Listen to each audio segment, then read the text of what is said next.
I always think of diversity as like a much larger category than how it's sometimes talked about in online communities of like, when I'm putting together the writers room, I'm thinking about people who also have diversity of thought.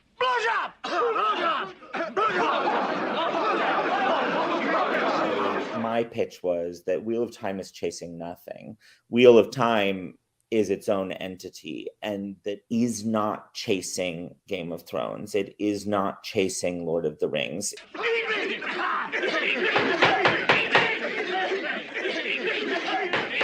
it calls anyone a milk-haired, pale-haired milksop. I love that. Oh my God, that is so pale-haired. good. That's fantastic. Hey, shut up, you assholes! Last time on Revisiting the Wheel of Time. I think there was a comment that really put in the comment section that said how I feel about Nathan with his drink and his pipe there. I don't know if you saw that or not, but those in the chat, they can understand. But you're just not going to bring it up. Okay, fine. You know what? I'm not going to plug your thing then. Bring Prophet on. He's a better salesman anyway. Thanks for having me. Yeah, definitely. All right, and of course, my streaming brother. He's feeling down, so he did the right thing and joined the Continuum because you instantly gain 10 man points, and you feel better about yourself when you join the Nerdporeal Continuum. So, I've heard your testicles finally dropped too. Yeah, they probably got a lot bigger too, and he was ready to just. He was like, "Wife, let's go." As soon as he hit that join button, and it was, he's like, man, I feel like more of a man right now. 10 points. Strength. What I think is going to happen, I might be wrong, is that the horn gets stolen by some bad actors. Do you have any guesses? Some toxic males. Hypothetically, were it to be stolen, who do you think is going to steal it?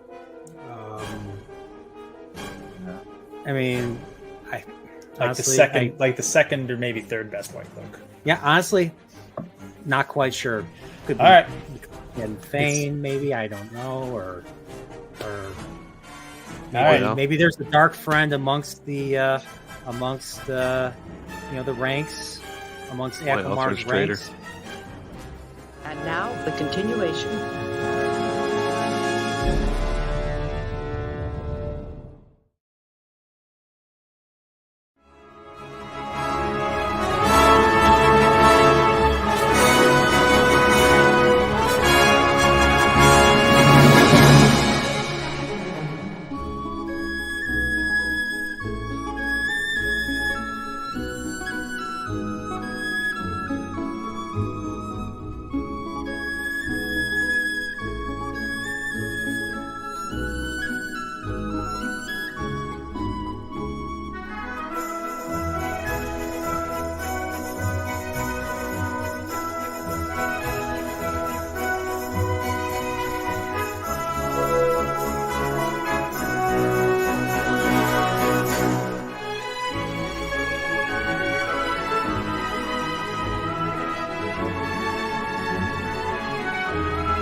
I love that theme. That's from Nino Kuni. That's an RPG that came out on PS3, done by the Studio Ghibli composer Joe Hisaishi.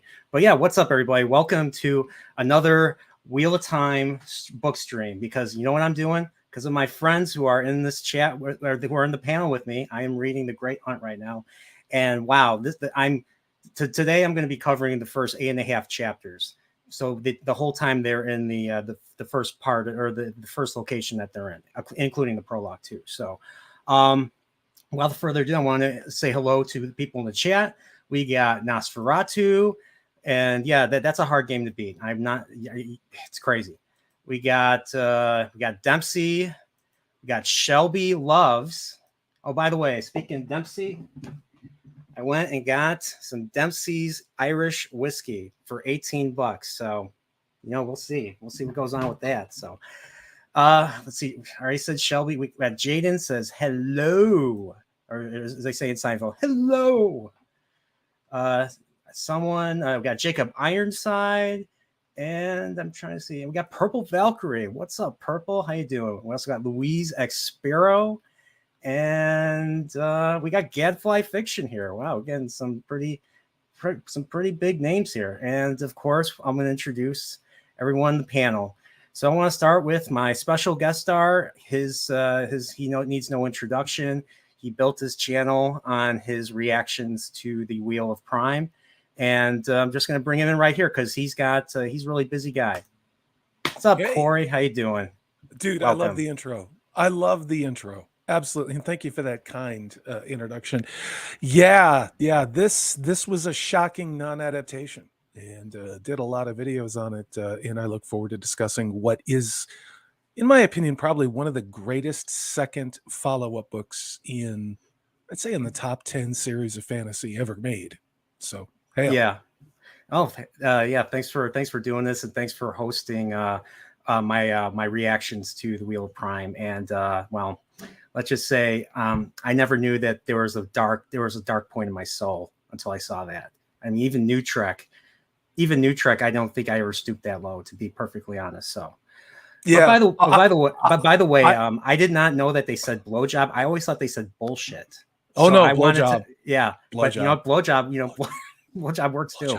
So I've always found that to be the case, but hey, that's just me. So yeah. And okay, but all right. So next we're gonna bring in.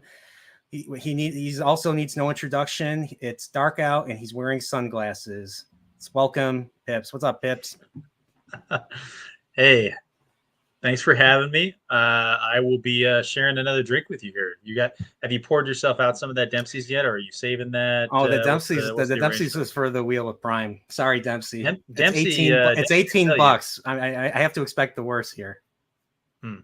Okay. Well, hey, thanks for having me. I'm excited to talk about the Wheel of Time, specifically the Great Hunt, and I'm more excited. And Salty, I think you're going to back me up on here. I'm more excited to see your channel slowly morph into a Wheel of Time channel. Sooner or later, you're gonna look around I'm all and over realize. the place. It's funny because I'm actually starting, and I'm not going to take long, but Ursula Le Guin's Earthsea series. My brother, who's an English teacher, has been teaching. Oh, great series. And I haven't read it since I was like 11 or 12. So I'm actually going to be restarting that. But God help us if they ever try and do something like that. I think they tried it once, but it didn't work. But anyway, yeah. But I do want to say this. I'm going to plaid shame Nerdporeal because look at Pips. Pips has got his plaid on. Your man Salty's wearing plaid. And we got Mr. Chicago over here who's too cool to get with the program and wear a flannel shirt. Okay. That's not plaid. That's not plaid. Well, if it was Spaceballs, we'd accept it as maybe being plaid, but we'd have to see how fast you can run. True. Yeah, I actually, the thing is, the reason why I'm wearing this, I actually can fit in this now. I couldn't fit in this a few months ago, so good for us. Really good, dude. Really good. Cheers! Yeah. Congratulations. Thanks. All right, we got another panelist, and he's already bossing it up. He's already got that pipe in his mouth, and you know what? He's not just a man. He's a stubborn man of Manetheren. Oh my gosh, he's I got my plaid. Oh, this is what I'm talking about. Yeah. Well, it's like what Pip says earlier. Like they tried to get me to do it, but I told them fuck off. Tell everyone to fuck off. I'm gonna do my own thing. I do my own fucking thing. Okay, just kidding. Yeah. Love you guys. Yeah.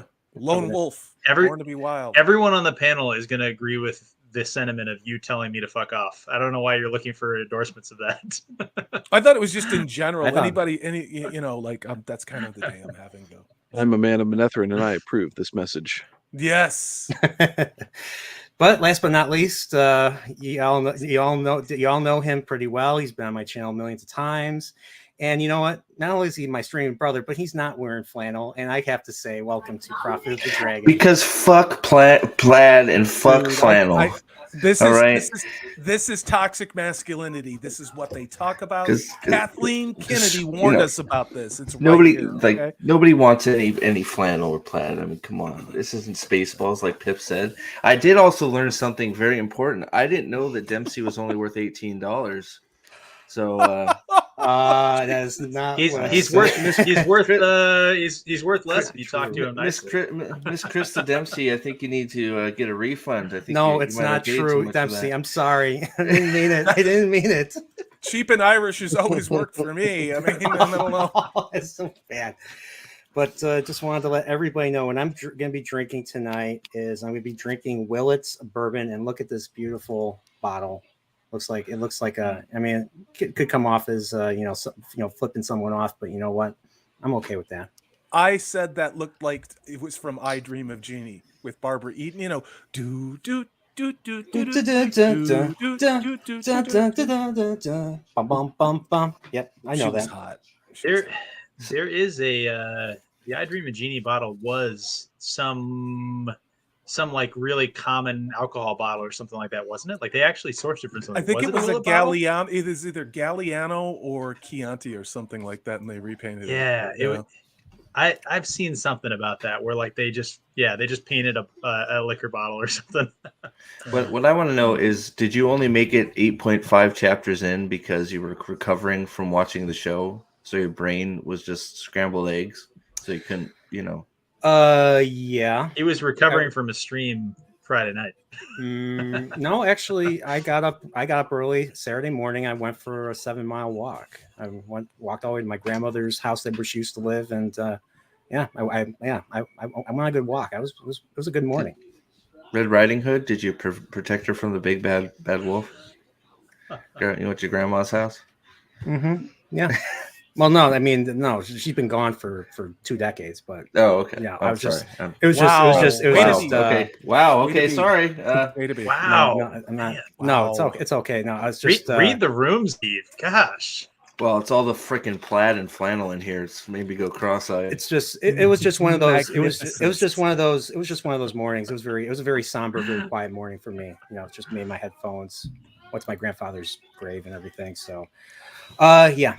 All right, but I don't want to sound morose here, but so Corey, even though probably everyone has heard your story, how did you get into the Wheel of Time in the first place?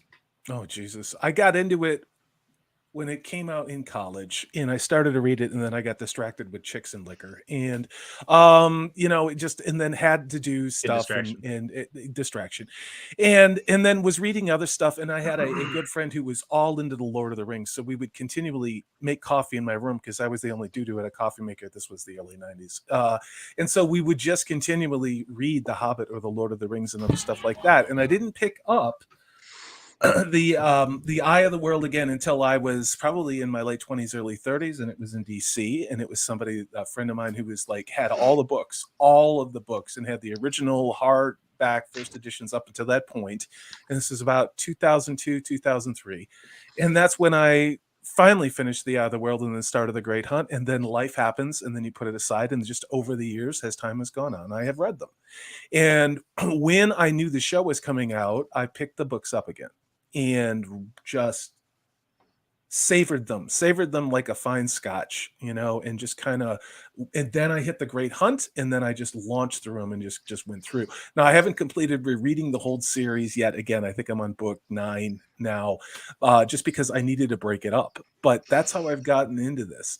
But getting back into books that you read when you're in your 20s, and then to be old, as people like to call me, and read them again, you bring an entirely different perspective. And to me, especially in current year, reading these stories, the different archetypes of the male and the masculine and also the feminine are so much more glaringly important to what Robert Jordan did in a world that's deconstructing all of those types of archetypes. So yeah, I know. And I get to watch 2 more episodes of this, and I just feel like I'm in a never-ending Oh no, you have at least 20 more episodes because season 3 was renewed for this shit show on Amazon. Season 2 is coming out, and I shared some articles with some people about what they're going to do, including things that do not even represent what you're reading right now. They're not even pretending. They're not pretending. And they're going to combine the plots of book 2 and book 3 into season 2, and then jump ahead in season 3, maybe even more books. Because in the words of Rafe Judkins, nobody wants to sit through the stories. Nobody wants to see the same story because that's all book 2 was, and book 3 had the same story. Why would anybody want to watch that? That's what Rafe Judkins thinks. I heard that. I'm like, I'll understand it when I read it, when I get to it. But yeah. All right, let's why don't we get into this now? He read his Daniel Steele novel twice and thought it was Wheel of Time. That's what happened. Who's is that? Who's who we That- hearing? that- that's children screaming. That's housewife book porn. Okay. Heaving milky that type of books. What? What is happening? It's milky bosoms that are heaving out of That's a it. bodice while her That's it. pulse Exactly. is That's what he racing. read. And she That's what he wants read. a throbbing member of the masculine, sweaty dude in the With a- flannel shirt. with a It's mole. always Yeah. a dude in a flannel shirt. All right. With the mole, bags giant of mole sand. right on your lip. Yeah. Yep. All right. Well, I don't know. I guess you guys want to talk about the prologue. You guys want to talk about the Well, probably. Yeah, let's do that. chapter. Get get into that. I'm kind of. I don't know if any of you guys seen the movie Eyes Wide Shut, but I got a lot of Eyes Wide Shut vibes from this from this chapter.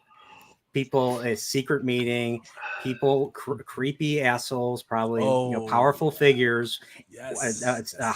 wearing masks. I wouldn't be surprised if there were some sex, some really kinky orgies going on, before and maybe after the fact,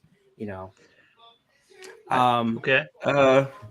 I'm not sure I got any of that. Yeah, I more definitely terrified didn't, people. but, More terrified That's what- people trying not to screw up and die is what I got. That too, Yes. that too. Well, I could see that for the first half, and then the dude with the fiery eyes and the murder all walk in, and then you're like, everyone is about to piss themselves. Yeah. This show has really infected your thinking, Brian. Well, I actually saw. Well, Nas is going to love me for bringing this up, but I saw Eyes Wide Shut, and I just couldn't help but think of it. So, but like That's like true. I said, I think there's you made a good point there, Nate. Brian now reads everything, and he's like, "How could I make this a sex scene?" Just like Rafe Judkins wanted. But in all fairness, they did that in the 80s a lot better than they're doing now. Okay. I mean, let's be really, I'm not defending anything, but I'm just saying I'd take some of the 80s versions of that. The casting department had different priorities back then, I think. Yeah. Yeah. Back in the 80s, they were hot. Yeah. Yeah. Cocaine and boobs. I got a question for you, Brian. So you seem like you liked the prologue, right? You I liked did. the prologue. Oh, I loved. I loved agree. The prologue. I liked Prologue was the prologue. great. Yeah, a Great man called begin- Wars. I think it's good. Yeah. Now, Bors. So Bors is the character. Now the question is it Bors? Is that his real name? I love how throughout the entire chapter, he doesn't just call him Bors. He's the man who calls himself Bors, I believe, is how Jordan refers to him. So and I like how it's repeated. It's Jordan's way of telling us that's not his real name. And the other thing I liked is how at such lengths they go to, or at least he did, to disguise himself to make sure nobody knew. So nobody knows who the fuck the other person is. Well, at least he made it. At least the Bors made it like that for himself. Now the thing was, he was obviously he's wearing a mask. Nobody can see him, and he goes to great lengths to hide his other features like his height, his build, and everything. So he kind of slouches to kind of do that. So, which I thought was, I would not, if I was writing this, I would not have considered that. So that just tells you how detailed Mr. Jordan is. But then he goes and he's this guy's like a natural opportunist. He's always looking, he's always being observant. He's always looking for weakness or something that he can exploit, like a bad guy. don't you miss bad guys? I miss villains. I was just gonna say that's the definition of a bad guy, and I think all of us have our tiers. There's the big bad, there's the medium bad, there's the management bad, then there's the lieutenant's bad, and then there's the grab-assing enlisted bad. You know what I mean? What's the lieutenant's bad? See, to me, that's kind of like this guy. What we're talking about right now, some of the perspectives are for some of those people where they're not just sort of trash that are disposable, in the war of good versus evil. This is somebody who's plotting to try and get into middle management. That's kind of how I look at some of the perspectives in here. And then you have some of the elites, like Jeffrey and Bill, in our real world, in this party of evil going on in this prologue thing. And it was such a jump from the Eye of the World and where we left the Eye of the World to get this perspective that, evil exists in this form and you don't know necessarily who you can trust anymore. And it's not this like wham in your face thing that occurs, but within the Great Hunt, from my perspective, you start to realize you don't know who to trust, and it's even more serious than what you think. So, yeah, I thought that there was a lot of tension, and of course, one thing that we learn in this chapter, and this is from Boris's observations, he is noticing like little trinkets, like the people that were invited are really high up, and they are so proud of themselves to the point where they're willing to wear jewelry or something that will expose where they're from. Like he was able to spot people from Kyrian, from Saldea, from Gildon. Well, it's important. Shinar, they also Gillian. don't know who each other are. It's that's a sort of, I think, something that happens quite a bit is they're almost two dark friends right next to each other, and they don't even know it. No. So if you're paying attention, there's some overlapping, and I think what Corey said about just the dark friend hierarchy is true. There are definitely different levels of dark friends as you find out as you get further in. Okay, interesting. I did not know that. There are some in more. Look, there's your. Is this like the top? Is this? This is. I would say this is the top echelon. Top? This is the people that are actually moving parts on the board. There's still. I still say most of them are dispensable. If they screw up, they're gonna die. Well, true. But they'll give up. But like you'll see, some chances are given to these people because they're in important spots. So if they screw up, it's like, well, don't screw up again, or some bad stuff's gonna happen. Maybe not to you, but to everybody else, Yeah. So when you talk about them being dispensable, would you say that on the heights the path is paved with daggers? Well, maybe. I'm actually just in like a few pages into Path of Daggers, which is funny. But yeah. So the more you. The more you pay attention, the further you get in, the more you'll find out there are tiers to dark friends. Obviously, you got the Forsaken way up there, but then you can see there are dark friends that the Forsaken consider much more important than others, and then there are some that are just completely just oblivious to what's going on. They think they're dark friends, so the great, the dark one's the great Lord is going to protect them, and next thing you know, they're dead because, well, who cares about you? You're just a peon, right? So useful idiots. Idiots. Yeah. So my question is, how do they get recruited? Do they get recruited by just having maybe Balsamon just says, "Come, you will go to Shale Ghul. There you will meet Yoda." Something like that, or like a vision, or something, or like just a voice in their head, like Moses, or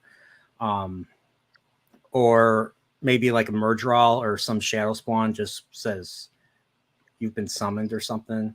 I'm curious how the initial contact is. Is it something I have to read to find out, or is this something that doesn't really go into specifics? I don't know that it's touched how they're recruited, to be honest. Otherwise, I would assume they're seeking out power. Maybe they're I don't know, because I assume that they don't seek it out. Like the Dark One seeks them. They're recruited. I think what they want is kind of manipulated against them in some cases, and I'm trying to be careful not to do some reveals of what I was really shocked as to who was a dark friend. We'll just say that in a very, very, very, very powerful position, in that the ends justify the means, and that's kind of, that's a good question. I think Robert Jordan leaves open in a lot of ways. Like, were these people evil because somebody said I can make all these things happen for you because it'll get you what you want, or were they kind of evil to begin with and it just kind of aligned with it? I don't know. I don't want to ruin some reveals on some of these I think that's an characters. interesting. I think that's an interesting question, and I think that Robert Jordan kind of establishes that there's different types of dark friends, right? We definitely meet.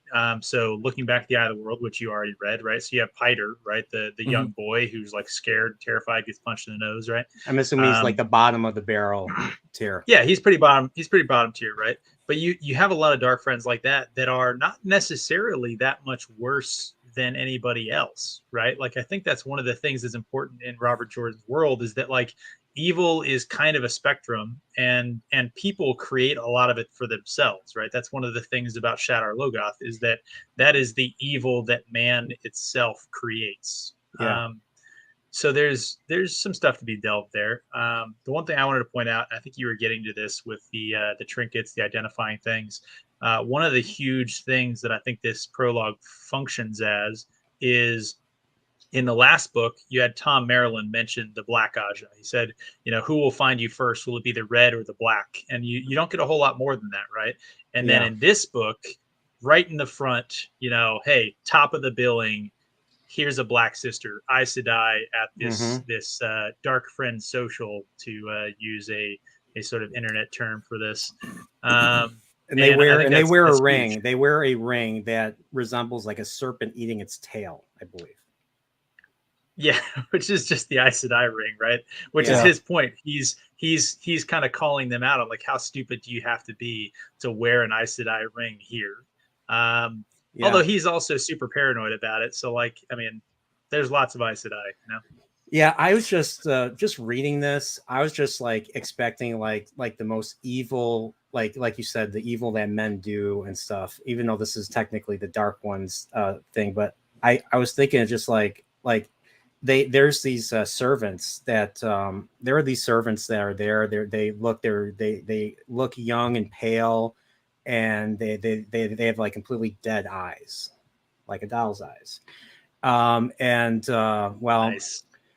I was like, I'm curious if they were children that were kidnapped and were brainwashed and tortured and then forced to serve the Dark One, or they were created because this is a fantasy and you have a lot of fantasy elements. So I don't know how important this is. This is just something I was thinking about when I was reading this. So kind of stopped to think about that. So you're talking about the servants? Yeah, the servants. A little bit of read and find out. Like you'll see some hints about that later. It's not really like a big secret, but like you'll see them again. You'll learn a little bit more about them. Yeah, okay. Tiny bit. Nothing earth shattering, but no, you're pretty much onto it, right? But like, yeah, like most things in the series, like there will be some answers. Yeah. But the thing that I love right here is just how this chapter sets up. This chapter sets up that no matter where you are, and I'm going to say Randland, no matter where you are in Randland, there could be a dark friend lurking to kill you. Mm-hmm. Yep. And 100%. that's what I love about this program. Or it backs up Matt's paranoia from the last book that he had with the dagger, that every corner they turn, there's going to be somebody there waiting, and maybe more than one. Like it's they're everywhere. It's actually quite impressive how many dark friends there are scattered throughout the whole world. And then there's people that are worse. Sorry, go ahead, Salty. That are just no. I'm agreeing with you. It's crazy, and it's like I keep wanting to talk about some stuff that happens in later books, but it's absolutely true. And not only that, but like what happens in this book. Yeah. That I didn't see coming. That I didn't see coming, and I was like, holy shit, that's really good. But in where I'm going with this is Dempsey. Dempsey says he wish he had read this book. He probably will sooner or later. So the Eye of the World, and I've said this before, now this is a very subjective thing. There's several fantasy series that people love that I can't stand, and you guys would feel that way about stuff that I love. It's just how it is. Eye of the World is to me a tentatively written book. I think that Robert Jordan was still trying to figure out who he was. Again, I don't say this is the only way to look at it, but this book is a big, bold, oh my God, they like me. And he just goes. And he starts out with this scene, he starts layering, and he takes things that he built in the first book, and it's remarkable how this guy suddenly feel like he's a master of fantasy in this book. And you're like, where did this guy come from? His tone is strong, his storytelling is strong, he's not too purple prosy yet, in my opinion. I think it's in the later books where he just likes to describe things ad nauseum almost. But Dempsey, honestly, this book, if you're going to get one, if you haven't read The Eye of the World, please get this one, because this, you could go 2, 3, 4, 5, 6, I think, and really have an enjoyable read. Really enjoyable read. Oh yeah, absolutely. Yeah, Pip's already answered it, but yes, I think probably darkest of the dark. Yeah. And the most dangerous in their ignorance and false sense of everything. Yeah. Their inflated sense of self-importance is Egos, pretty yeah. amazing. Well, and that's what Yeah. I was sort of getting at is you have dark friends all over this series in places you never think, and then you have people that you think are dark friends, but they just are idiots, arrogant, and think they know better than everybody else, and they actually probably accomplish more for the dark side, for the dark team, than some of the dark friends, because the dark friends just sitting there going, okay, thanks, just go ahead, I'll just sit back and you keep doing what you're doing, and I don't even have to do anything, you're taking care of it for me. So and it's there's weird. ones that are manipulated, right? There's ones that are manipulated from behind the scenes that you don't even know that that's happening until later, and you realize, oh, dude, that guy was just a patsy the whole time. Yeah. Right? So there's a lot of layers to it. I have a quick question, Brian. In plot events, not just like 8.5 chapters, where about are you at the end of the book? There's some people in the chat and also here in the panel. We don't want to spoil stuff for you. So if you could tell us, like, hey, I've read up to this. I read up that might help us to. All right, I read up to when they leave Valdara, like literally. So I'm in the middle. So there's two chapters within the chapter I'm reading now. So there's Rand and then there's Bale. So when we start next time, it'll be the first thing we'll be talking about is Bale Doman's in Ilion. So that's where I'm at right now. The best character from season 1 of the show, Bale Doman. Oh yeah, no damage was done to Bale Doman. No, exactly. Zero damage done to Bale Doman. Who? Exactly. Who is this Bale? Wait, who is this Bale Doman? Why is he not in? Okay. Yeah. Unfortunately, I think he is in season 2. So sorry, man. And people were using like pictures of this one actor, and I was looking up Bale Doman today. People are using pictures of, I think he was from Pirates of the Caribbean or something. This one actor had like the mutton chops and the beard, but no mustache and everything. So. I don't know. Jack Sparrow? I don't know. Sorry. I have a question for Nerdporeal. Go ahead, Nathan. Oh, no, I was just going to say it wasn't Jack Sparrow. It was his first mate. I'm just kidding. Oh, okay. What's up? What's up, Corey? No. So there's a lot of characters in these books. Let's be honest about it. How do you feel having made it through Eye of the World now in things shifting? Are you able to keep track of all the names and all the things and all the locations, or is it kind of like you got to skip around a little bit? It's pretty tough. tough. Like I'm trying. Like I had to review a map. I had to look at the map because I didn't know where half of these places were located. Like I didn't know where Saldea or Eridomon were and everything. So. I had the same experience the first time I read it. So yeah, I mean, there's a lot. And here's one issue I had. I made the mistake of going to the wiki to look up something, and I've been whoever did the Wheel of Time wiki is a moron because they put spoilers in their chapter articles and everything. So yeah, I'll be honest. I accidentally spoiled who's in one of the characters who's in this chapter. We didn't used to have the internet. We had to suck it up and write it down on like college ruled paper. But I get it. I would look up a map as well. I would do that. Yeah, do yourself a favor, Brian, and block that website. Yeah, just forget you read it. Sorry, go ahead, Pips. Yeah, I was gonna say, like, you can't like Google this series. It's pretty dangerous for spoilers and stuff like that. I will say, and I say this as somebody who has no love for the major Wheel of Time subreddits. Most of the major Wheel of Time subreddits are pretty good with their spoiler tags. So if you have questions, you can go there, say, hey, I'm reading The Great Hunt, and ask a question. You might get a lot of like read and find outs.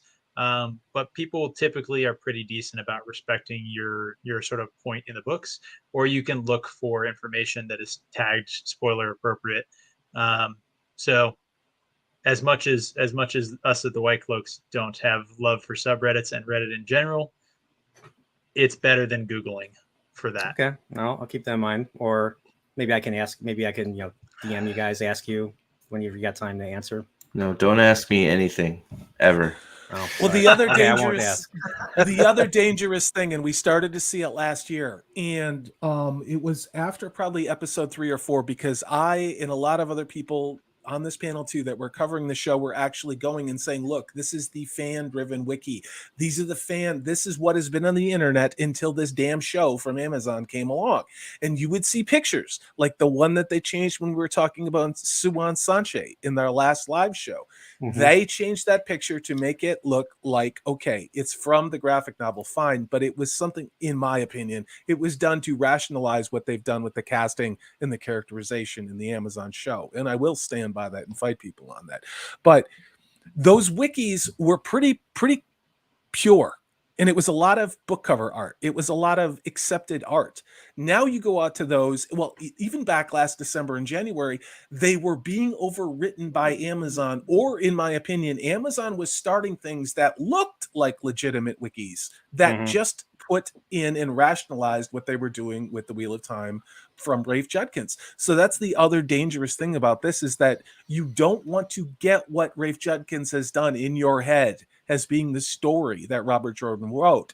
There are a lot of wikis and a lot of sites that they keep repeating these lies over and over and over, and they're wrong. You want to read the primary source material, and don't listen to me or anybody else. Make up your own mind about if you like this story or not, and who you like and why you like them. You know, we don't agree on a lot of things on this panel, except that we love the book, you know? Yeah. And that's why we have these conversations. Yeah. And we agree that Nate has a very impressive beard. I mean, Yeah. I think we all agree. Yeah. Yeah. Yeah. I mean, You guys are the only reason why I don't shave it. All right, so just to make I want to get along with this. So the prologue, to make the prologue short, I like how the like they're forced to kneel, or they're forced to like they all fall to the floor.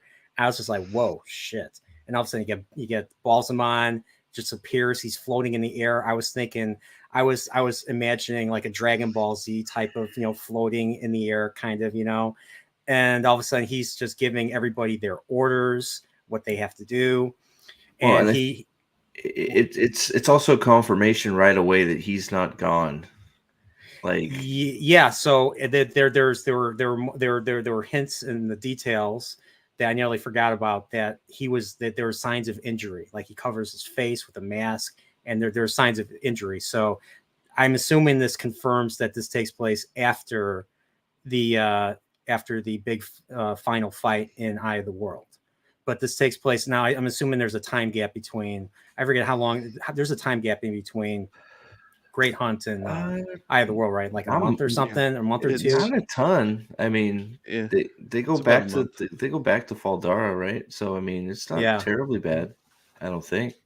Yeah, because I'm just trying to think, like, a certain because they're in because there's people, they have people from all over, including Shinar. So I'm just curious how. Well, I guess you got to. I mean, the Amerlin traveled all the way from the White Tower to Saldea, or to Faldara, so it had to be some sort of time. So probably, I think a month is probably fair, right? It's by the time they leave, I think it's about 3 to 5 weeks. Do they ever reveal how these people get there, or did they just pull in me and have bags over their heads or something? They didn't know how they got there. I mean, it's revealed that they're in the shadow of Shale Ghul. Oh, you'll read and find out. You'll figure out how they got there later. Yeah. All right, I'll drink to that then. And there's some interesting action around. All right, so just can't wait. I will say that the answer to your question, you already actually know it. Go reread the prologue of Eye of the World. Oh. So they like teleport or disapparate or something like in Harry Potter, roughly, or they beam away. Read it now. You're remembering wrong, but it's okay. There's a Well, long Jason I mean, Hamilton. he just appears. I mean, they just appear and they vanish they just teleport to another location. Sorry, I using probably one made power. it. I probably made it worse, not better. Forget what I said. Just it'll make It'll be sense very later. clear. It'll be extremely clear Yes. soon how they're doing it. That's Yep. all. So It's very not clear. easy to read a book for the first time and then have 4 people like us on, and some of us I look knew at it. it I'm surrounded by emotionally. assholes. Well, I didn't Keep- want to say keep that. reading, but, asshole. Let's yeah. No, I mean, but I mean, and I say this about I've said this in a lot of videos. Reading a book is the most intimate thing you can really do with yourself. It really is. I mean, besides the other thing you can do with yourself, but you really are in your head. You are really you are hearing your voice, and your brain is making up voices for all these characters. Your voice is the narrator of every one of these books. So my narrator is what's in here. All right, Steve's, Pip's, Nathan's, your narrator is yours, and it's not wrong or it's right, Brian. So the way you hear and remember the story, it's okay. It's okay. Now, some things may be out of sync or whatever it is, but you've got the general message. Now, you can't do that when you're on television and you're just extracting things from your alimentary orifice like Rafe Judkins does. But I'm just saying, dude, just talk about what you love about this book, man. I mean, you just don't worry about like if events are wrong. We'll go, well, yeah, that's close, but it's like this. But we don't want to scare people away from reading this. Is it a daunting read? Is this War and Peace like Jaden Hamilton just had to read? No, but there's a lot of characters in this world. It is a big world and there's complexity to it. So, I mean, I get shit wrong with this when I mention things in events too. I've never considered myself a scholar of it. I just love the story. So, Well, that's why these are fun, because there's stuff comes up. It's like, dude, I forgot about that, or I missed that, or whatever. So yeah, there's a lot. So, but yeah. So I don't know. You're just leaving Faldar, right? So Dark Friend Social. I forget what happens to chapter 1. Oh, chapter 1 Rand, is right? Chapter 1 is Rand and Lan. Rand and Lan are they're practicing they're training his swordsmanship and how about that? Swordsmanship. I'm trying to remember the details right. Something that was occurring a lot that we never saw in Rafe Judkins' adaptation. Do you you know what I'm going to predict? It's going to be Nynaeve training with Lan in the series. I'm going to predict that. It's probably not far I don't off. know if they'll be able to pass up an opportunity to have 2 male characters shirtless sweating it out. And Rand took off. Remember, Rand ran away. He was pulling a Frodo, leaving the Fellowship, because that's all these assholes at Amazon know how to do, is steal from other intellectual properties. We've seen from properties. the trailer that Rand and Lan and Moraine are together again during the series. And so we've seen Daniel Henney training shirtless, doing his, whatever he's doing. Pinching his nipples. Yeah, exactly. Rand shirtless tied to a wheel. Yeah. Rand and Lan shirtless next to each other doing their morning kata is it's gonna happen. Rafe Judkins is running this show. Come on. Gadfly Fiction says, considering the state of Tolkien scholarship, remember all the Tolkien scholars that got to go to the UK for free and all kinds of fun shit, free shit from Amazon if they signed an NDA. Being a scholar of any works is probably a hindrance for understanding them. See, that's an interesting conversation. You should have put quotes around scholar. Yeah. Shill. That's what it means. But yeah. It's more of a popularity thing than really actually knowing. Not what you look know. At Jaden Hamilton. Look at what Jaden Hamilton says. What do you think of this statement, Nerdporeal? What do you think about that? Well, I haven't read War and Peace, so I wouldn't know. Okay, then I have an idea what War and Peace is. Does it have 2,600 named characters? Yeah. I mean, all I know about War and Peace is that it's about the Napoleonic Wars going into Russia, Tolstoy, and it was originally called War. What was it good for? Absolutely nothing. Someone should make that a song. Seinfeld, Jesus Christ. Yep. All right, but yeah.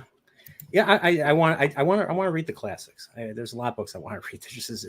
There's so much out there. It's hard to really, it's like me watching a movie or playing a video game. It's hard to figure out what I want to do next because there's just too much shit.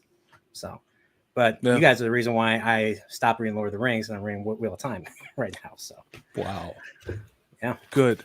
Well, I think it'll make you appreciate Tolkien a little bit more. I know reading Robert Jordan when I went back to Tolkien.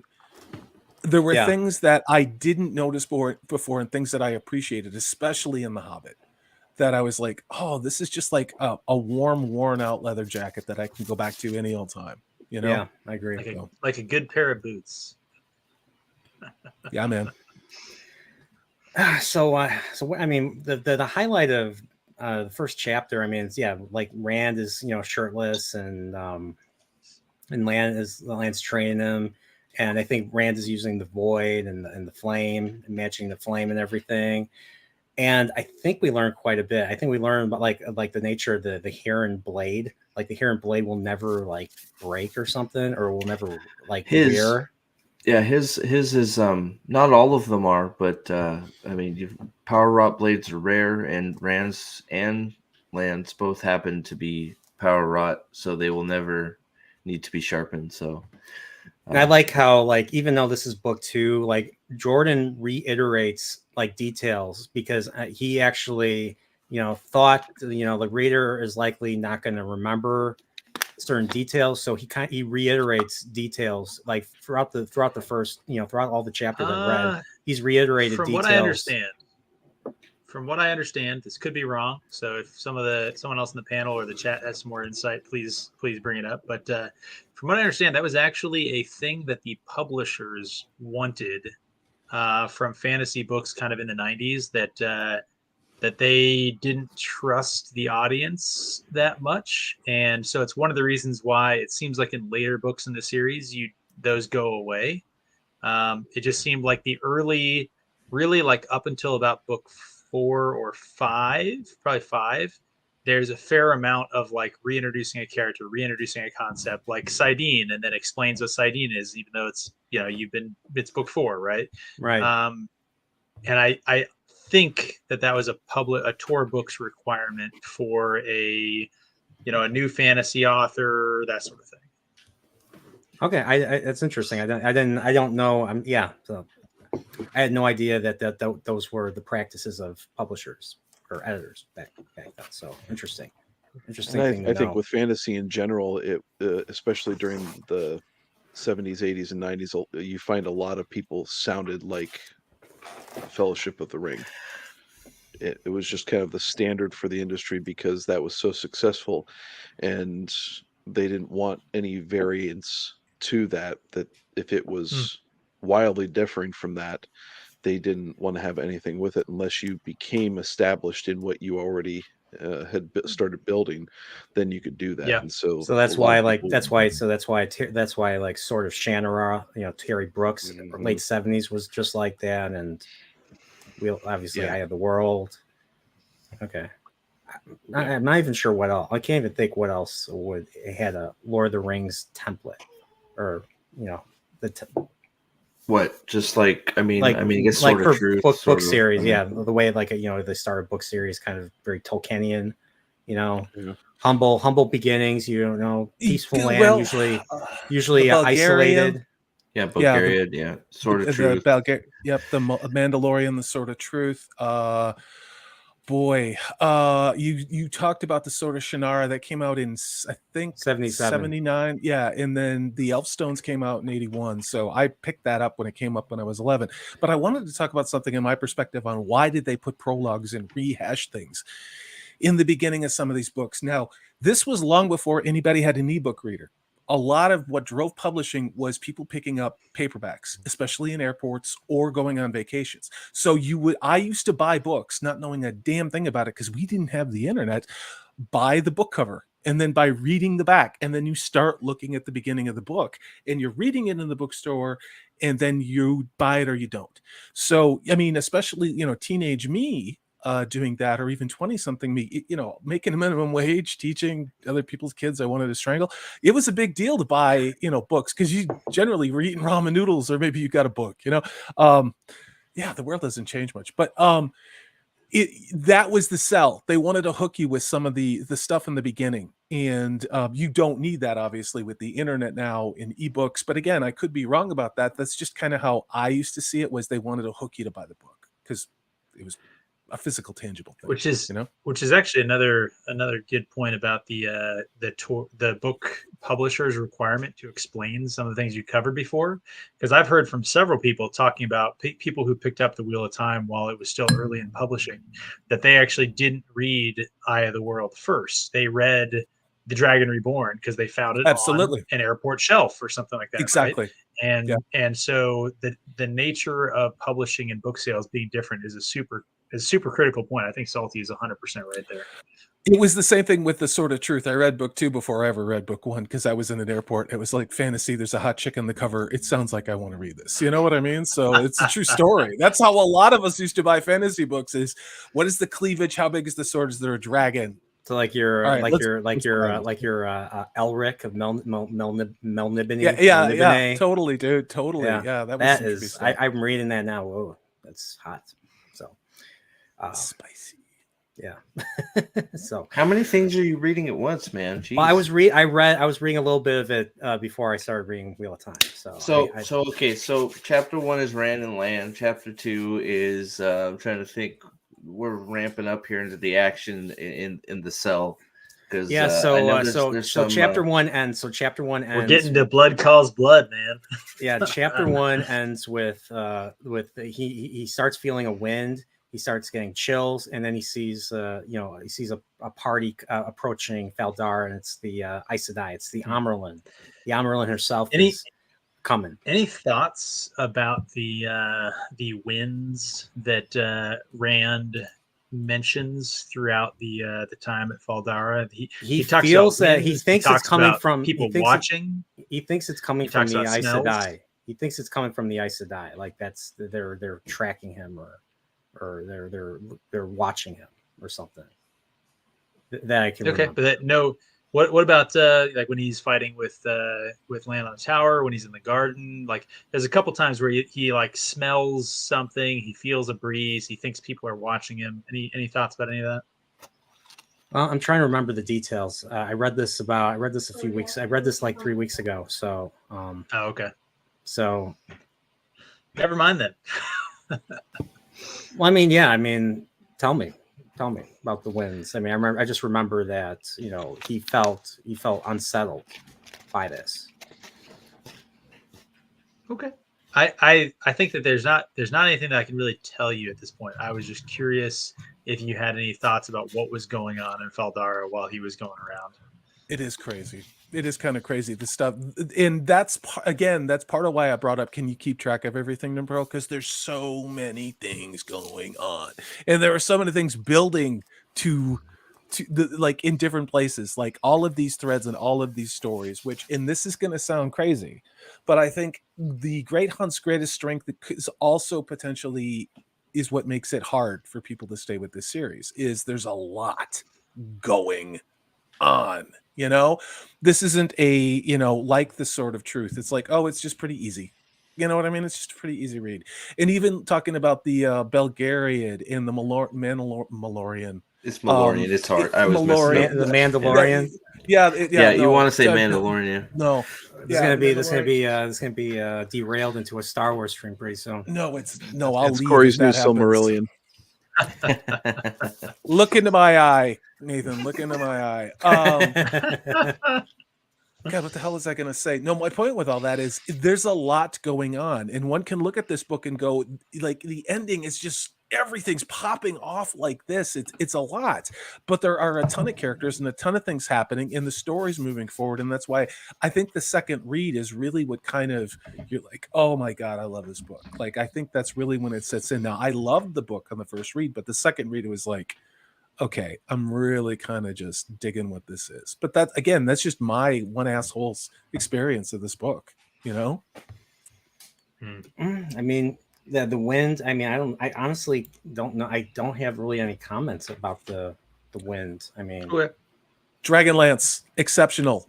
I remember when those came out. It's the same thing I talked about. I bought them because of the book cover, and it's some of the most iconic book art ever, along with Robert Jordan's Wheel of Time hardcovers. The book art is incredible. It's absolutely incredible. So, to move on, to get on with this. So the next chapter was kind of a little bit of a drag for me. I mean, it was still interesting, but it was just like, it felt like I had to put down the book a few times just to kind of take a break. And it's very, I mean, this chapter is very detailed. So because of the fact that Rand sees the Amerlin seat, he is scared because of all the stuff that, he's heard from, Tom Maryland, and just the idea of being gentled and what it does to a man. Mm-hmm. It's like literally like, it's just like kind of like, emasculating, doing all that stuff. So he wants to get the fuck out. He runs to his room. He runs into this one lady, and we find out that all of his clothes have been like destroyed, and they replace all of his clothes with like with like stuff that is embroidered with the dragon. The dragon is like, what the fuck is fancy this? Stuff. Huh? Who did that? I wonder. I believe that was Moraine. It was definitely Moraine. And we learned that. I believe we learned that because they I don't know if it was just because they were being tracked by the smell of those old clothes. That's why she had them destroyed. At least that's what she says. Maybe there's more to it that I haven't. That I didn't pick up on. Rand's view, and also probably correct, is that she's manipulating, right? Yep. She is trying to push him down a path of being the dragon, which is, Lord, sort of, big mucky muck, right? And he wants to go and be a farmer, and she's like, well, I'm going to burn all your farm clothes, and I'm going to replace it with all this stuff. And this is in my opinion is Moraine's attempt to start her control of him. It's her task that she's appointed herself to not only find the Dragon Reborn, but to I don't want to say manipulate, but manipulate them or prepare him for the last battle. So she's taking that upon himself. I think this is her first real attempt to start digging in the hooks and saying that you're going to do this whether you like it or not. And I'm going to bring you to heel, right? And she does this because, the stubbornness of people from the Two Rivers. So she figured the best way to manipulate would be to do so from afar. Right, and to signal to Rand that it doesn't matter where he goes, he's not going to be able to escape his destiny. So, or the reach of the Aes Sedai. I think it's more a picture of his destiny rather than the Aes Sedai themselves. And you'll get that reinforced in a couple chapters as well. You'll see some more of his thoughts about Moraine and her using clothing, like all that kind of stuff, to do exactly what Nate's talking about. So there is a reason everyone in Faldara thinks he is a prince. Well, right. So that's important too. She's sort of prepping him because everybody, you see the shift. Nobody respected the boys when they left. They were all sheep herders or farmers. Why are you taking them when they first got to Faldara? Even Agilmar himself was just like, let me send 1,000 lances with you. Well, okay, let me send you 10 lances. It's got to be better than these 3 farm boys who know nothing. Now they've come back, and now it's all Lord Rand. Lord, I don't. Do they call? Is it Lord Matt and Lord Perrin? I don't know. I don't know. I don't think the so. Level they of just call him for Rand especially has gone through the freaking roof, and everybody thinks he's a lord. He's just like, I'm just Rand, just plain and simple Rand. Well, and I don't know if you get the impression that because there's a lot of times, and it's deliberate, that you get people looking at Rand's sword and saying he's a little young for the Heron to Mark have blade. a Heron Mark blade, right? Yeah. And I feel like I don't remember if this is just me, but I feel like there was a when he got the Faldar, it's like he stole that. Now he's returned, and it's like, okay, maybe that actually is his. It's just so the level, that's part of it. Playing games and not just with it's manipulating. Well, I mean, it's manipulating Algamar a little bit too, because now, and the Shinarans, because now, he's got a whole Borderlands town going, wow, this dude just went out into the Blight with all this and came back and like, here you go. Right? Well, also, I think that something that doesn't get overtly spoken to, but I think should be taken note of, right? So, Lan is Moraine's warder, right? The warders generally that you see throughout the series, you'll see more of this. They don't really go around doing a whole lot of their own stuff, right? Like they are about their Aes Sedai's business, right? And Moraine gives Lan a pretty long leash.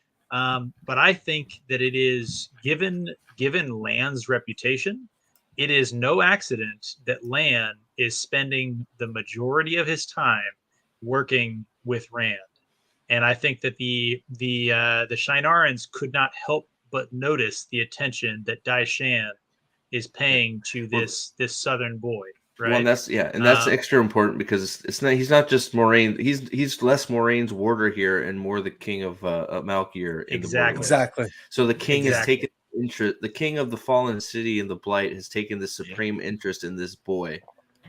Why? Yeah. Right. So that's why, like, for these first 8 chapters, this is Lan's portion of the story. This is showing Lan to be who he is. I mean, you saw big bits of it in Eye of the World, but these first 8 chapters are just like, here's my balls, boom, dude. Here's how you be a man.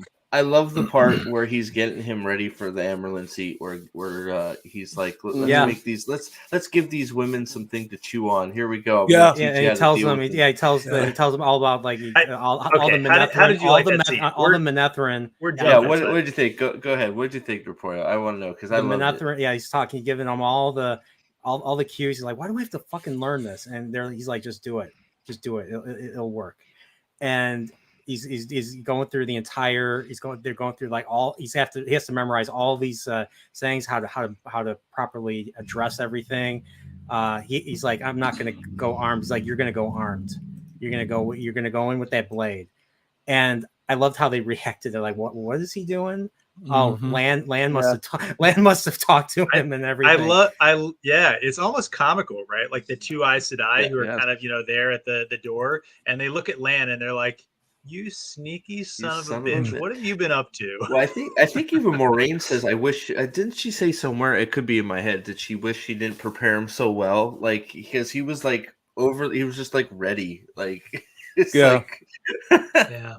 I know that Swan said something about like I see that the warders have been at you, something like that. So it's definitely noted. And I think the big thing that was said, that the most important thing that was said in this part, Lan's like the way to truly be a man is to face whatever's coming to you on your feet. I think that was the very last thing he said before they went to go to the Amerlin Sea. I loved it. I know it's not going to be in the show. That's going to be in the show. I'll be surprised. It'll be Nynaeve's message. That's my prediction. What do you guys think? Because this has been said before, and it's a basic bitch comparison, but a lot of people, and I've heard this, have said that Robert Jordan ripped off Tolkien's Aragorn. I mean, there's parallels between Lan and Aragorn. Yeah. But they're not the same character. Not by any means. Yeah. I've heard Mike OBG70, I think, has said that Lan bears a lot of resemblance to Conan and some of the characters in Conan, which makes sense given Robert Jordan started out kind of writing in that universe. But I think that, there's a really strong argument always to be made that, especially in the first 3 books, that especially in the Eye of the World, but in the first 3 books in general, a lot of the Wheel of Time is an homage to Tolkien, and intentionally so. I mean, in that Brandon Sanderson Q&A for the 10th anniversary of A Memory of Light, he talks about the narrative is split. The first 3 books is the like 70s and 80s fantasy, which is like a Tolkien sort of clone, right? Like you're building sort of Tolkien story, and then it's not until book 4 that you really get into the more modern fantasy, and Jordan really starts separating himself completely. The Eye of the World to the Great Hunt is a big split, but there's a lot. Like when you bring up Lan's character, I think you're still very much onto it, that like Lan never gets too far away from the kind of the Aragorn influence, I think. Fair. I think it's fair. It's an archetype, but it doesn't even rhyme.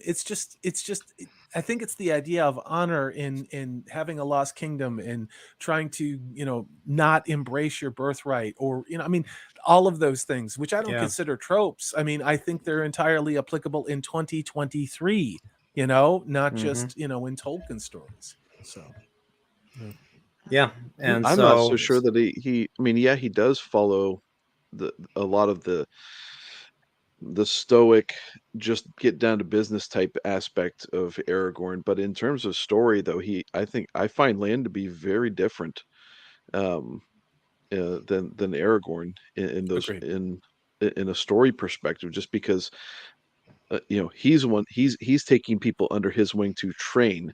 He's also, aside from doing that, he's dedicated to his task, and his task isn't the Return of the King thing that he has, hopefully in perhaps in the future, but it's about doing his duty to what his current commitment is, and his commitment being Moiraine and the boys. You got me thinking a potentially great idea here. So I'll ask the panel here. It's been a while since I read Lord of the Rings. We're about to get back into that. But one of the things that I've heard time and again that I'll have to look for in my reread is that the movie Aragorn was a much less flawed character than the book Aragorn. That the book Aragorn was much more like proud. Yeah, very proud of who he was. He wanted to be the king. That was his motivation. When we think, Lan and Aragorn, when we make that connection, are we implicitly thinking of movie Aragorn? Are we actually thinking that the improved, the slightly better, the slightly less flawed Aragorn is who Lan is? He's Aragorn, but he's humble. Is that? I think it's more applicable because book Aragorn wants his birthright. Birth Aragorn has business to do, and but even there, I mean, I think it is a very, very, very slight, even to the movie Aragorn, because I think Lan is his own man. Lan is really his own man. But people have said that. You got the ranger element. He's in the wild. You have the swordsmithing. You have all those types of things. Where it breaks down for me is that he's training Lan, and he's actually helping, especially in this book, Rand, with the courtly graces and going in and essentially waving his big dick around in front of Siwan and Moiraine by all that stuff. It shows you that, to me, Lan was definitely more if had courtly graces well beyond the expectations, I think, of what we thought about him, even in the Eye of the World. And yet it's a change of character, but it's entirely believable by us being in Feldara and understanding his backstory, but that's why Robert Jordan, he's his own man in this book. And it's like, he's like, oh, you think this character, there's more to this character, and it's believable. Build on a strong foundation, right? I mean, if it Aragorn's pretty loved, so foundation, and then you branch off, right? I mean, all right, I want to read this really quickly. So Gadfly Fiction says they are both the archetype of the lost king. Aragorn typifies king's aspect as a healer as much as a warrior, where Lan is more a warrior and justicier, avenging wrongs. So, justice, king's justice. Yeah, out of all the Campbellian, and we can get into that on some stream, breaking down those archetypes and the crossovers and hybrids. But I mean, I think that's I think that's very fair. Lan's honor is incredibly important to him. You know, I mean, his bond to Moiraine, what drove him to bind to Moiraine, is really important to him. And Aragorn in the books is, I want my damn kingdom back. You know, I want what's mine. So I don't know. Again, that's my interpretation. It doesn't mean Salty's right. I'm one asshole with an idea, you know? Yeah, so Gadfly has a good point with all that stuff, though. That's a really good observation. I totally agree.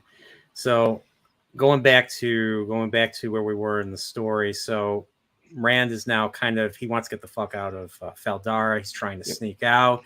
He goes to the stables, and the guy's like, I cannot. I forget the guy's name, Tema or something. And he's like, I am not allowed to let the horses out. He's like, fuck. So he goes to the gate, and two guys are there. I forgot their names. Doesn't he try to just walk out too? He just tries to sneak out, doesn't he? He tries to ask them to let him out because they have all the gates locked. I mean, that's how desperate he is to get out. He just tries to walk without. And he's just like, I'm out of here. And they tell him that Algomar says no one is to leave because now that the Amerlin seat and everyone is in, they had a procession. Rand is sneaking around he gets a good look at them and then tries to flee, and he can't. So that's basically chapter 2 right there. I'm sure there's more to it, but it was like Rand is fucking paranoid here. Like he's going really paranoid here. And so here it continues. So now we're on chapter 3. It continues. Yeah, Masema and Reagan tell him about the order and everything. Masema. Who's that guy? First of all, are we allowed to use that guy's name? Masema. Masema. Yeah, Masema is one of the best characters in the book. If you use that guy's name, I think you get yourself in some trouble. But that's maybe later. I don't get it. Don't worry. Read and find out. Well, you guys set him up for that one. I set him up, man. That was we were both waiting for him to say the name of one of the guards. We were both waiting for it. We were like, oh, we're gonna get him to drink. Oh, this yeah. is gonna happen. I like what Gadfly Fiction says. The invasion of the ladies' apartments is a big, fun chunk of this book. It is. I agree. Yeah. Absolutely. It helps. It helps a lot for you to really enjoy these characters. It really is. Yeah. It also helps establish like the interesting stuff about cultures in this world, right? There's another YouTube channel that I'm not going to name that goes on about how it's not a matriarchy in the Wheel of Time, right? No. And it's like look at the variety, the difference between the cultures that you see. There is a different manifestation of all sorts of stuff, and he feeds you early on these like pretty interesting arrangements. And a lot of them have to do with the way that men and women balance themselves against each other. Because that's a theme of the book. That's an important part of his world. The symbiotic relationship between men and women. It's like that in the Two Rivers. You have the Women's Council and everything. And then it's like that here, and it's like that here. Like they have their roles and everything.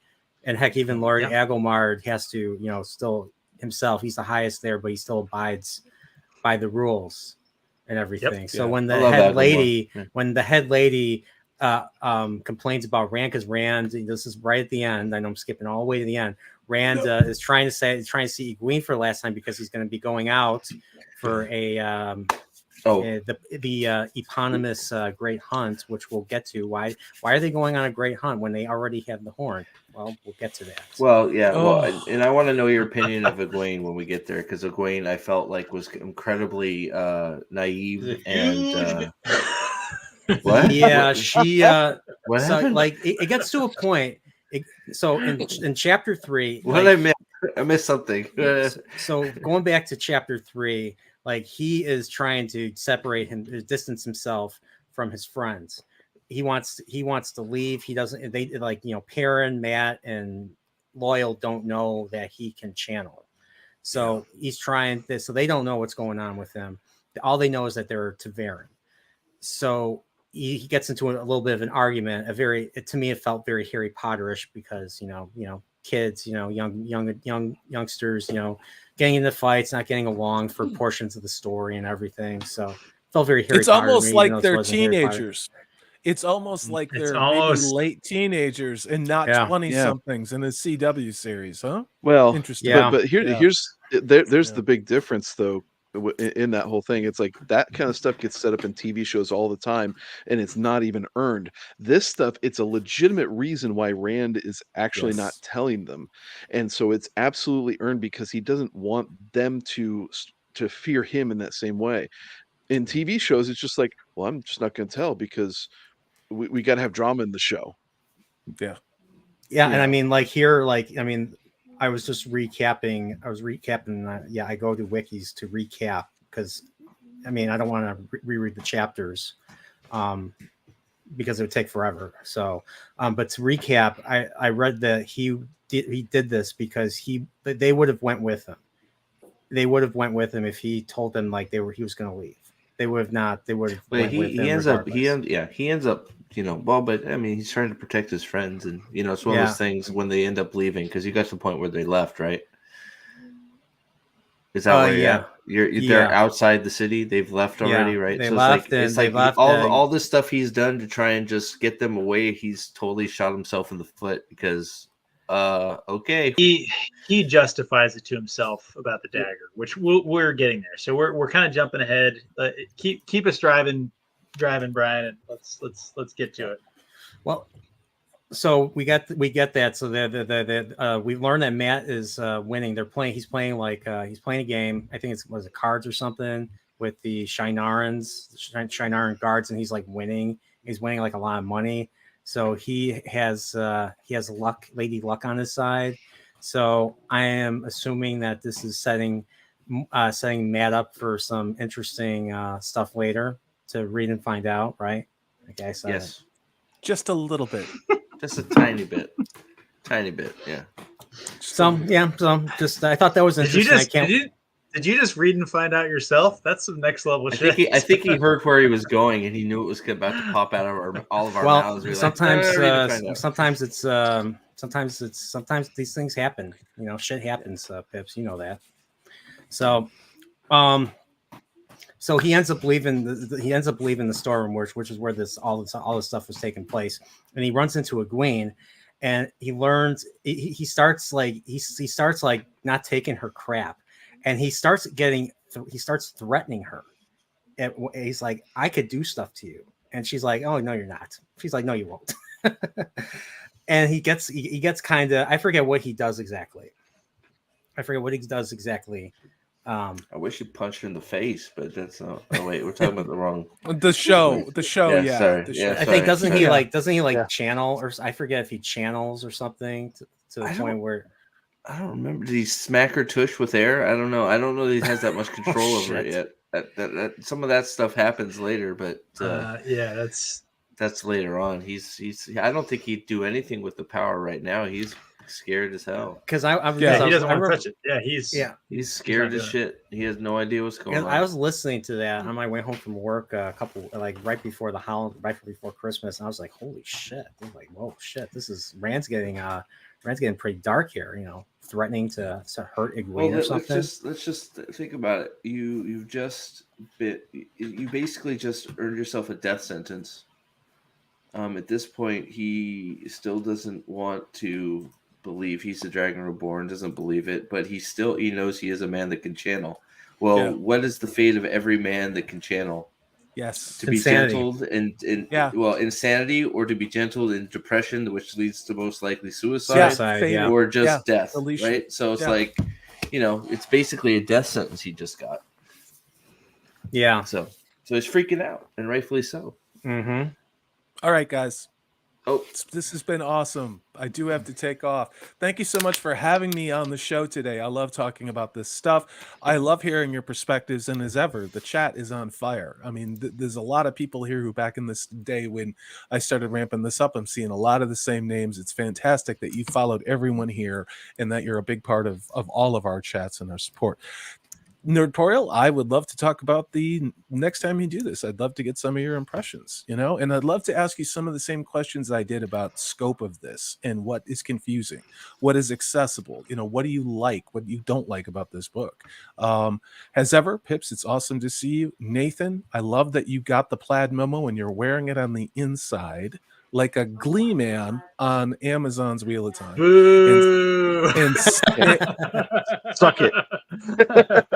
And Inside Steve, you're my dude. I love you guys. Everybody, hail to everybody in chat. I have to go take care of some stuff in the real life. That's why I have to split. But you guys have a great show. We'll be watching. Take care, brother. See you, Corey. Bye. Bye.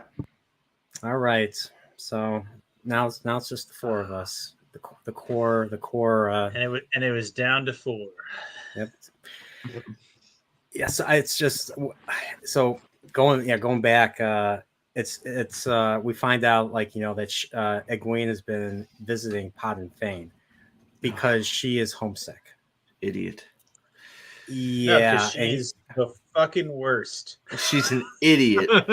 Yeah. What type? And Nynaeve is just as culpable for this shit. It's like, all right, I'll go down with you. It's like, no. Keep her the F out of there. What are you doing? He's fucking nuts. Yeah, remember when Moraine was like, this is the most evil of evil can be. Vile. She's lower than she vile. doesn't have a soul anymore. Like Machine Shin. Machine Shin passed him over. Moraine he got passed over by Machine Shin of all things. She had to go take a bath several times to just try and wash the evil off her, and it still didn't work. Yeah. He's like, well, I'm homesick. I want to talk the to unconcentrated evil. This from is Time Bandits. I was sitting there reading this, and I'm like, holy cow. This bitch is just like the one guy on the Superfans video for Rings of Prime. Like, I can change him. It's just like the stupid. It's like, man, it's like you have all this respect for Moraine, and then she tells you don't, or you say you have all this respect for the Aes Sedai Moraine Sedai, and then you do the one thing she's going to be pissed off at you about, and then on top of it does Moraine know she's been down there? No, that's the thing. She's like, okay. She never told me. She never told me I couldn't go. That. But I feel like Moraine what they knows call she's that been fallacy. Down there. I forget what they call it. Moraine knows or should know. I feel like book Moraine knows, show Moraine is going to be super surprised by it. He's never going to be in prison. The situation is not going to be there. I like how he just keeps spoiling the rest of the Wheel of Prime. I want to be surprised. Like I an idiot. I have faith in the heart that 7 and 8 will be good. Seriously, I can't wait to see. I can't wait to see. All right, Brian doing his best Moraine impression, going to see Pod and Fane right there. What? Now I will say, I think Pulp Fiction. That one meme is just like, where the fuck? What? Okay. Yeah. John Travolta. Yeah. I think Moraine is so concentrated on Rand that she overlooks this. And I agree. She doesn't care, and she doesn't care about Egwene that much. I mean, we kind of learned that. She is just this petulant little teenager that's, she knows it's wrong, but she's going to go do it anyway because, fuck you. I'm not going to do what you tell me. And the thing is, she grew up as the daughter of the mayor of Edmonds Field, so she probably got her way all the time and.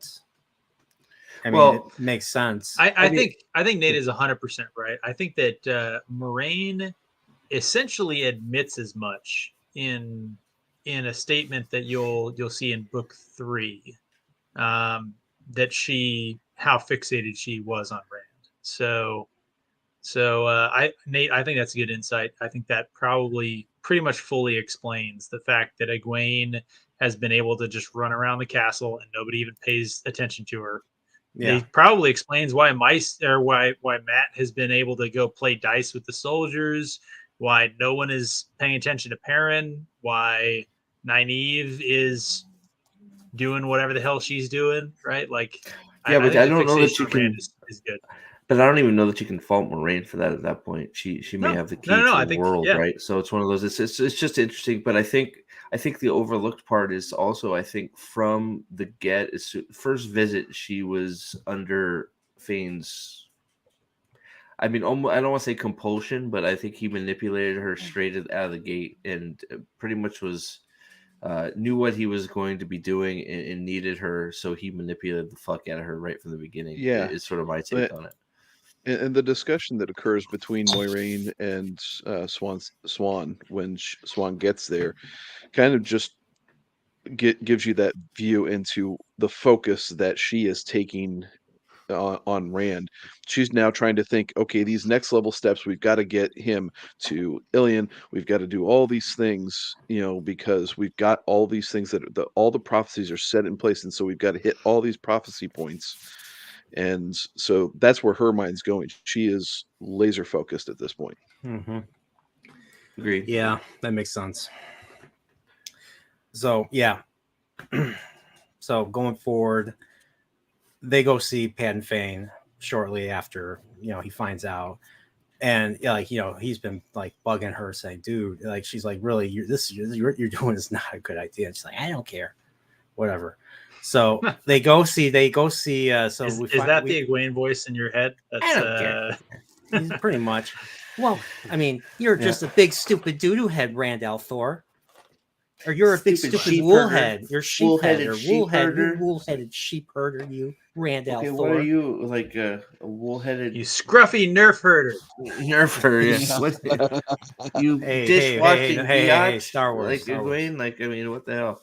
Corey's gone. We can talk about Star Wars. Oh no, dear God, let's not go there. You guys were all wrong the other night, by the way. I loved. God, let's not get into it, please. I loved. What I loved was. It felt like the tone just completely changed, because she's like, oh, Pan and Fane was talking to me like he was normal. I think he's getting better. Blah blah blah. And then when Rand comes down, he is. I love Mr. Kramer's take on Pan and Fane is so creepy. His voice as Pan and Fane is so creepy. Michael Kramer, the Soon way he comes switches. the day all shall be free, even you and even me. Soon comes the day all shall die. Surely you, but never I. Dude, like, so generosity is war is never over, al'Thor. It is never over, right, Steve? Yeah, the generosity. I think war you've already is won. Never You over, beat me al'Thor. into submission. Crackhead, Pod and Fane. I know. Nerdporeal should have been cast as Pat and Fane. Damn. Yeah. Hey, wait a minute.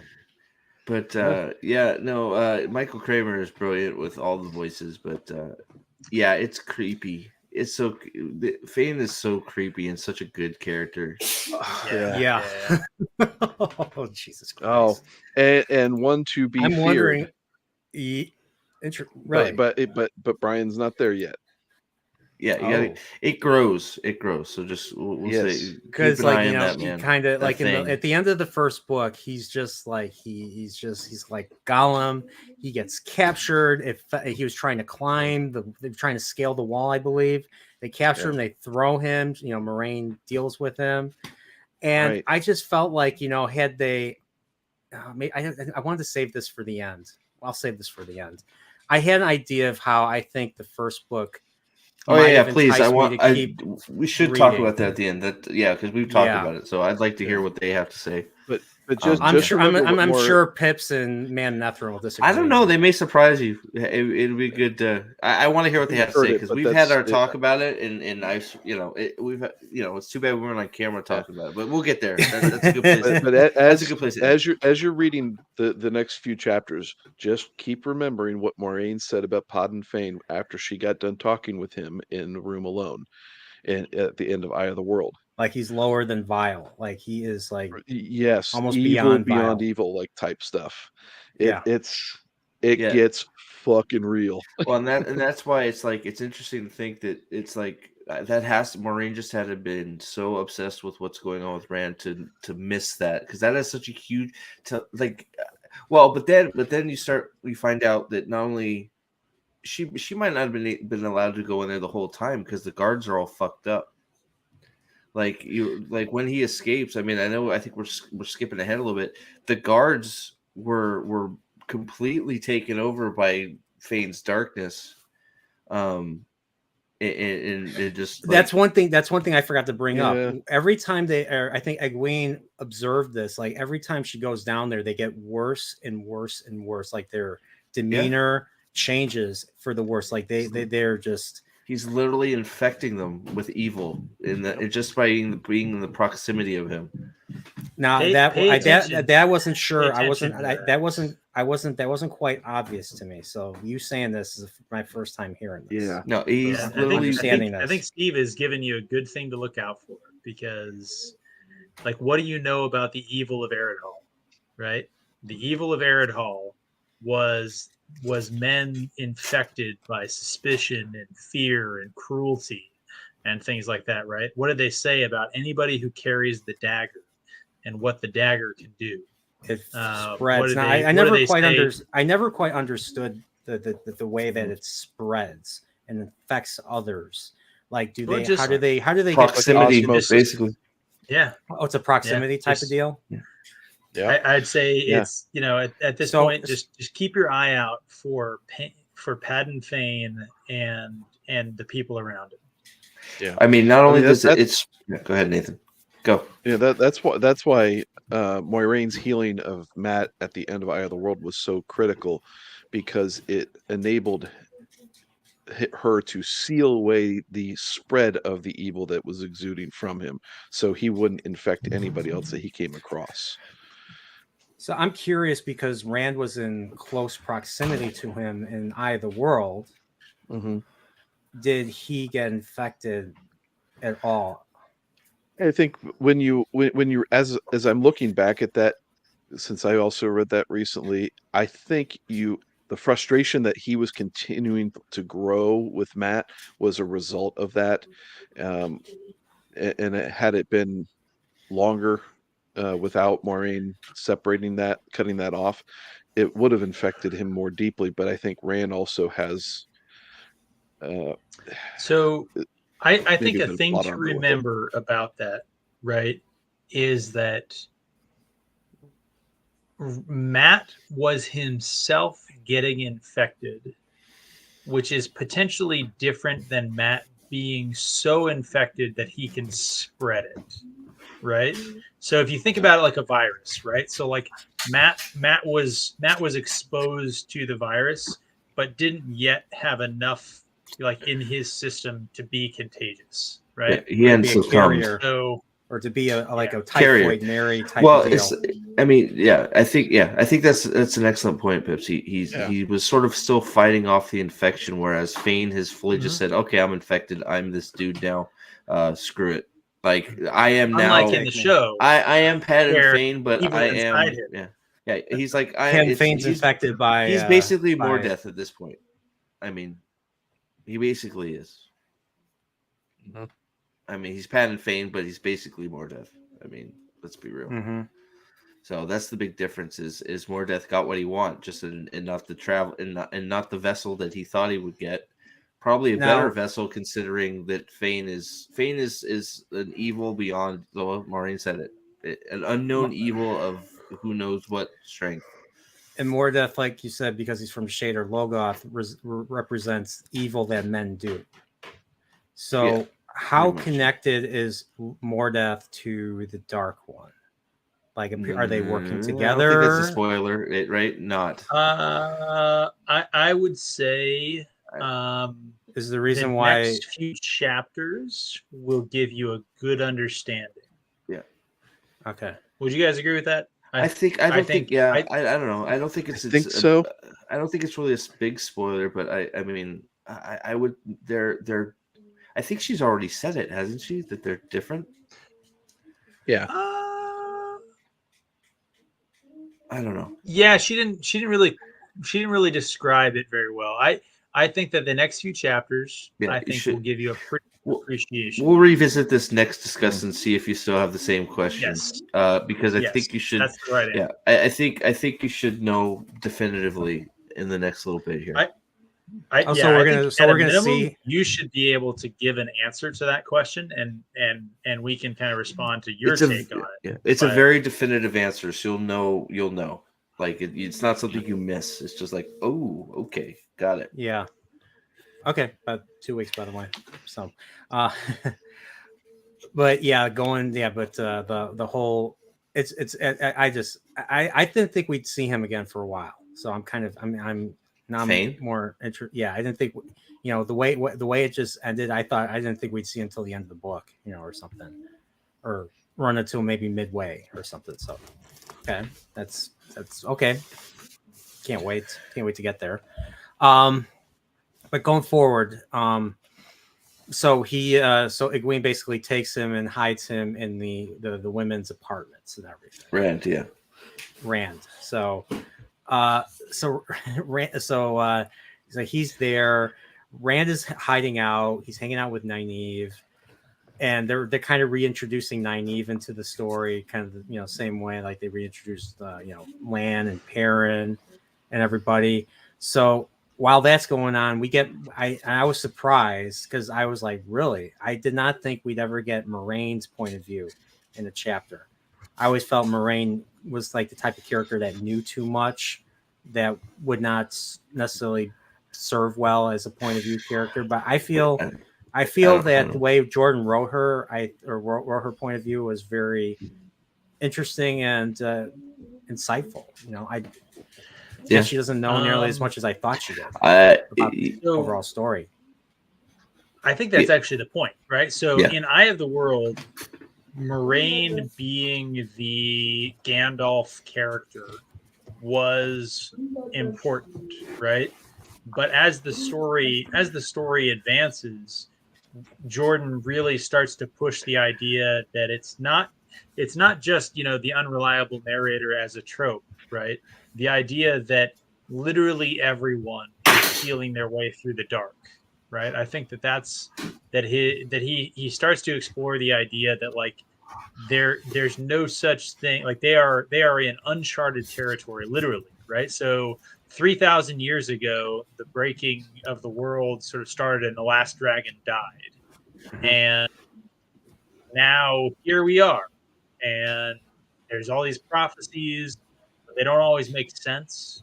And Moraine is just doing the best she can, right? Yeah. And her interpretation of what the best she can do is a source of a lot of the friction between her and Rand's character for the next several books. Oh, I see.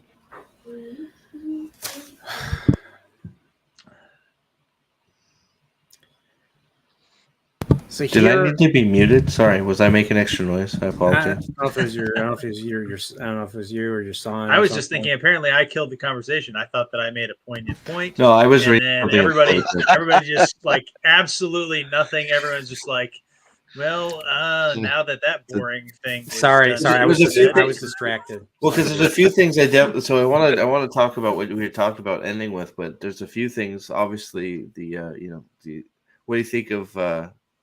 I guess the escape. I mean, right? I mean, that's the biggest part of the chapter. Well, we got to get the escape. We got to get the assassination attempt. The assassination attempt. I'm very curious. I want his take on the assassination attempt for sure. So, what did you think of Fane's great escape?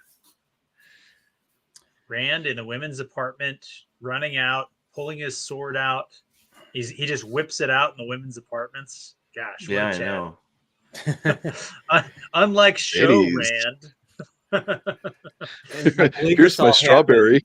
Yeah, so I believe this all happened at night. So I believe this all happened at night. The big Trolloc, somehow the Trollocs and a few, I don't know, one or two Fades got into the castle. I think it was two. I think it was two. And so, and like there's a point where he runs into the Fade, and the Fade has killed like five people, 5 soldiers. And Ingtar goes and engages it. And at the same time, what Ingtar's line to him? Do you remember what he said? Do you remember kind of the conversation they had? No, I don't. So it's been a little bit since I read it, so correct me if I'm wrong here, chat. I'm sure that Gadfly Fiction will be able to correct me. Pretty much he's just like, hey, I've been around the block a few times. Like, let me go kill these guys. Like, hey, you're a little too green to go take on a fade, right? Yeah. It was basically good job, Stan. You did well. Let the boss take over, brother. Exactly. I'm here to clean house. Yeah. Mm-hmm. Like what? So as this is kind of the second time that we've really seen Ingtar, right? Because Ingtar, we saw him in the Eye of the World, right? Yeah, he's the one that escorts them to doesn't the get Blight. to go to Tarwin's Gap, right? He's late for the battle. Yeah, so he's upset about that, and they ask him like he reveals a lot about the Shinarans and just their attitude towards continually fighting the shadow spawn and holding them at bay and everything. And so there's a point where Nynaeve is like, why do you feel this way? He's like, because we've always done this. We've always felt like this is what we do. Hold the gap, bitch. Yeah, this is why are you a bitch pure all duty. the time? He's as like a Romulan in the original series, and they kept changing him throughout Star Trek. He's a creature of duty. Okay. He's very important to him. So I think so. So, I guess before I ask my question, you said you had some spoilers about the Great Hunt here. Mm-hmm. Mm-hmm. Yeah. Mm-hmm. Yeah. Mm-hmm. Yeah. I looked at the Yep. I was recapping the prologue and I saw his name under characters. I'm like, fuck, whoever put that in there is a moron. Like, honestly. Yep. I saw it and I was like, God damn it. Mm-hmm. That's such a bummer. So, like, it really such a bummer for me that got spoiled for you. I'm mad for you. I mean, I'm not gonna pass blame to the wiki. Hold on. It was my fault for going there. But it's only a spoiler in the fact it's not a spoiler of the process. Yeah, just try to forget it. I know it's impossible to forget, but a lot of the things that Ingtar does, just pay attention. It actually almost might heighten Ingtar's character for you knowing. Because I'm curious. I'm curious because there's no indication. I know the second time through, my appreciation of Ingtar went through the freaking roof because Ingtar is such a fucking great character. What happens to him is fucking awesome. It's amazing. What I did want to ask, since it is spoiled, do we think he actually do we have proof that he killed the Fade, or did he just have? Did he shoot it away? He says they got away. Because he said he got away. He said got away. Sorry, I had to step out for a minute. So. All right, hey, there's some people in chat who apparently are reading along with us or haven't read as much. I don't know what their situation is. So let's just we will try and not spoil anything either. So good enough. Pay attention to Ingtar. But I mean, what a great! I really like this sort of reintroduction to the character of Ingtar. I think it's great. Yeah, well, you just get more of this Shinaran bravado. I mean, he is really the encapsulation of that society, and he doesn't mind putting it forth out there. And since we're on the subject of Ingtar, he did bring up something that I was like, another interesting mystery right here. So in the early, and like in the chapters, Rand was trying to leave the castle under orders of. And then, of course, under orders of, Lord Algamar says no one is to leave. Or maybe it was the Amerlin seat that decreed that. He doesn't know for sure. And then Ingtar, right after the events of Mr. Fane escaping, tells him there was no such order. No such order. Who gave the order, Yeah. So it must have been Admiral James T. Kirk. Okay, the Rathacon. That's a Rathacon. That's a Rathacon thing. Sorry. But oh boy. It was, but I was every I was time just like, Nerdporeal turns towards the camera, I think everybody in the comment section needs a drink. What I want to know is, how did you feel when you heard the prophecy? The prophecy was blood calls blood. I love that. I want to prophecy. read it. I want to read it now. Yeah, read it. It's such a Hey, good fucking you prophecy. want me to grab it? We can Hell do yeah. this. Hell yeah. Let's All right. I could have grabbed my So- book too. I mean, Okay, we don't have to. shit, if we're all gonna whip our dicks out. We don't have to compare books. Damn it. All right, so obviously it's going to be some Blood Calls Blood, which, if my memory is correct, is chapter 5. Chapter 7. Chapter 7, he says. Chapter 6 is the Dark Prophecy. Chapter 7. Dude, you weren't lying, dude. There's 70. Blood The Calls first few chapters are Blood. 100 pages in, dude. That's crazy. Like I am, Yeah. like I am like 20. Like All right, according here to we my go. Kindle, I am Yeah, I got it. 25%. So you want me to start reading it? You want me to start reading it here? Wait, All right. Daughter. Yeah. We good? Daughter Yeah. of the night, she walks again. The ancient war she yet fights. Her new love she seeks. Who shall serve her and die, yet serve still? Who shall stand against her coming? The shining wall shall kneel. Blood feeds blood. Blood calls blood. Blood is and blood was and blood shall ever be. The man who channels stands alone. He gives his friends for sacrifice. 2 roads before him, one to death beyond dying, one to life eternal. Which will he choose? Which will he choose? What hand shelters? What hand slays? Blood feeds blood. Blood calls blood. Blood is and blood was and blood shall ever be. Luke came to the mountains of doom. Isam waited in the high passes. The hunt is now begun. The shadow's hounds now course and kill. One did live and one did die, but both are. The time of change has come. Blood feeds blood. Blood calls blood. Blood is and blood was and blood shall ever be. I want to read the last The one. watchers wait on He wants Tomas. to, Okay, He wants to let him All right, read go. it. This is his favorite. Go ahead. do it. The watchers wait on Toman's head. The seed of the hammer burns the ancient tree. Death shall sow and summer burn before the great Lord comes. Death shall reap and bodies fall before the great Lord comes. Again, the seed slays ancient wrong before the great Lord comes. Now the great Lord comes. Now the great Lord comes. Blood feeds blood. Blood calls blood. Blood is and blood was and blood shall ever be. Now the great Lord comes. It's good shit. The Toman's head thing. Yeah. Can I Really- just say I've read this book I don't know how many times. Goosebumps reading. I love it. Like, And you know what's I crazy? love these There is books. stuff in there just from reading it again that pays off in like 4 books. Yes. Yeah. Like it's In like 4 oh my books. god, like it shows up, you hear a name, you're like, what? Wait, Yeah. that was fucking Blood Calls Blood. What the fuck? It's like Yeah. it's like So I'm curious. Yeah, I am really curious what this all means. Like the blood feeds. Read and blood, find blood out. calls Read and blood. find out. Read I and ran out of find drink. out. I ran out of drink. Sorry. Look, the Shit out of important luck. thing is though, You got a if whole you bottle pay of Dempsey. attention, Okay. if fuck you pay this. attention, no, come on. You No, gotta go to no, work no, tomorrow. no. The Don't important do it, thing Brian. is if you pay attention, late. it all pays off. Like it all makes sense. It's not just some bullshit prophecy that's thrown out there and is ignored. It all pays off. Like and you'll recognize things. You'll be like, oh shit, that was in fucking that dark prophecy back in freaking Great Hunt.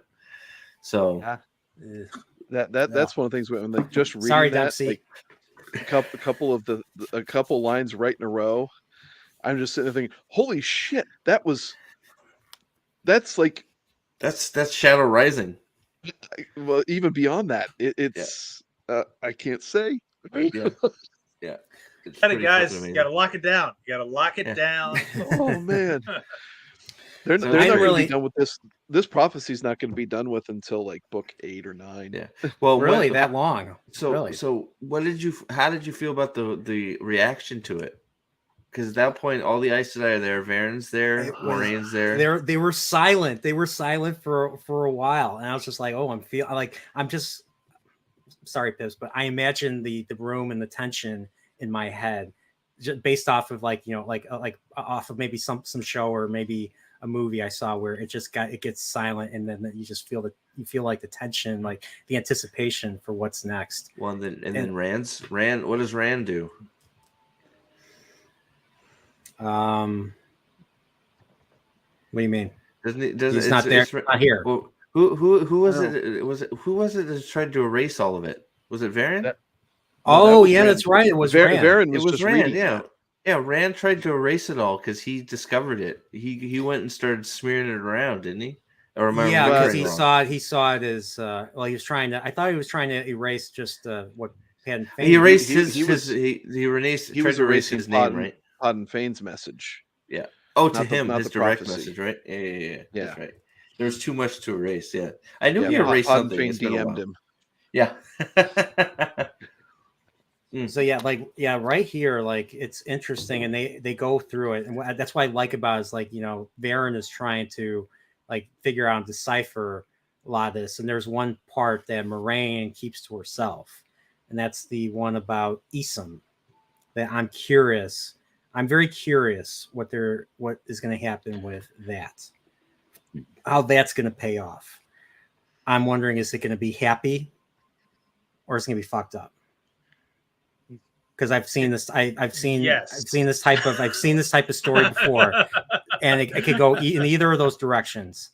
And let's just say to quote another franchise, I have a bad feeling about this. So, but that's all I'll say about that. The passage with Varen too, that whole section, I love that whole dump in there because you get Varen, you get Brown Aja, the whole perspective with what they are. They're like always in books, but you begin to start seeing how deep Varen is as a character. And this is, I think, the first time we see her. Yep. But she's a major player. She is extremely intelligent. Like she was able just to figure all this out just from seeing this to the point, and I got a big kick out of this in this chapter, to the point where Moraine and Suan wanted to kill her. They were going to do what must be done. They were going to go all Jack Bauer on Varen. They were going to kill her. And I don't know if Nathan and Pips are going to disagree with me. Varen's one of the best characters in the series. Who's going to disagree with you about that? I don't know. There are people that don't believe that. Varen, first of all, they're called morons. They're wrong. All, yeah, Varen. Where are they? So we can find Varen, especially like a white cloak would say. Varen gets better and better and better and better and better, and then holy shit, and then better. Like Varen is just awesome. Varen's quite possibly one of the top 5 storylines of the whole series. Yep. Really? Yep. She is. Yes. I think we probably need to. Varen is cool. Be like Varen. That's probably. We don't want to ruin it, but yes, Varen is very important. He's going to go Google Varen now, and it's going to. Don't even dare! Don't you dare block that website. That's true. If we find out that you Google Varen, we might have to come. Don't might have to you fly fuck! out I'll stop doing this shit with you. I'll just sit in my own corner and talk. I'll critique your fuck. It's like this guy's an asshole. He ruined it for himself. Yeah. Don't. I will say. Here's the thing. I need something like I don't mind rereading it, but I mean these chapters are long. Like Mr. Jordan put a lot of detail, a lot of stuff, and I just don't have the time to reread the chapters just to recap so that I can prepare. I'm not sure what the best way to prepare for these streams are. I mean, I go to the wikis just to recap on the plot. Just don't look up specific. I wouldn't just look up specific characters. Look up chapters. That's what I've been doing. That's what I'm doing. Stay away from prologue stuff. Just don't. Yeah, I wouldn't. Do I don't know if there's. I'm assuming that prologue was unique because everybody was supposed to be kept. I would just say I would stick to stuff that has been read. They're recapping what you've read, and I don't think they're going to slip in any bullshit on a wiki. Or you can just ask us to help. The chapter summaries on Dragonmount, as I recall, are pretty good. They're not.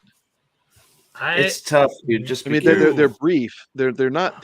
Okay, I'm thinking of the Tor ones. I think the Dragonmount chapter summary is okay. I think they're okay. Yeah, the Dragonmount chapter. The Tor ones are some spoilers, I think. Yeah, well, because Tor doesn't care. Dragonmount does. I think with how much I disagree with them. I think spoilers they care about. I don't. What do you guys agree with Dragonmount about everything else? The one I'm looking at right now is Tarvalon library.tarvalon.net. What do you guys think of that one? That's one I have on. That's right an now. Library, I old would- one, isn't it? That's an old. That's an old code, one, man. but You're it's- going but back it to when I checks was out. on the. You're going back to when I was on the blacktower.net. Holy shit, that's like fucking old as fuck. Well, I'd stay away from it. I just It's way drag back him when they out. used dot matrix printers.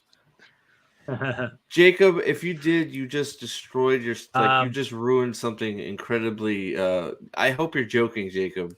I hope you're joking. Oh, you Yeah, he says he's just Jacob, kidding. you scared the shit out of me. I hope you No. were. I hope you didn't, man. Okay, good. Just kidding. There it is. The journey with I- Aaron is what makes it so fulfilling. It's I will and she's say- probably top 5 of female characters. Yeah, easy. I think that she. I'll put it this way. She is in the strong contention for the best minor character in the series. So I think just pay attention to Varen. She's a great character. But the other thing that I will say is that skip all those Dragon Mount, all those other websites. You should exclusively go to your incredibly spoiler-filled content from the White Cloaks YouTube channel. That's where we do non-spoiler content. It's super safe to go over to the rewatch. Who is this channel again? The rewatch, And what do but they the do? rewatch has nothing I to don't do know with the about books. that. What are you talking about?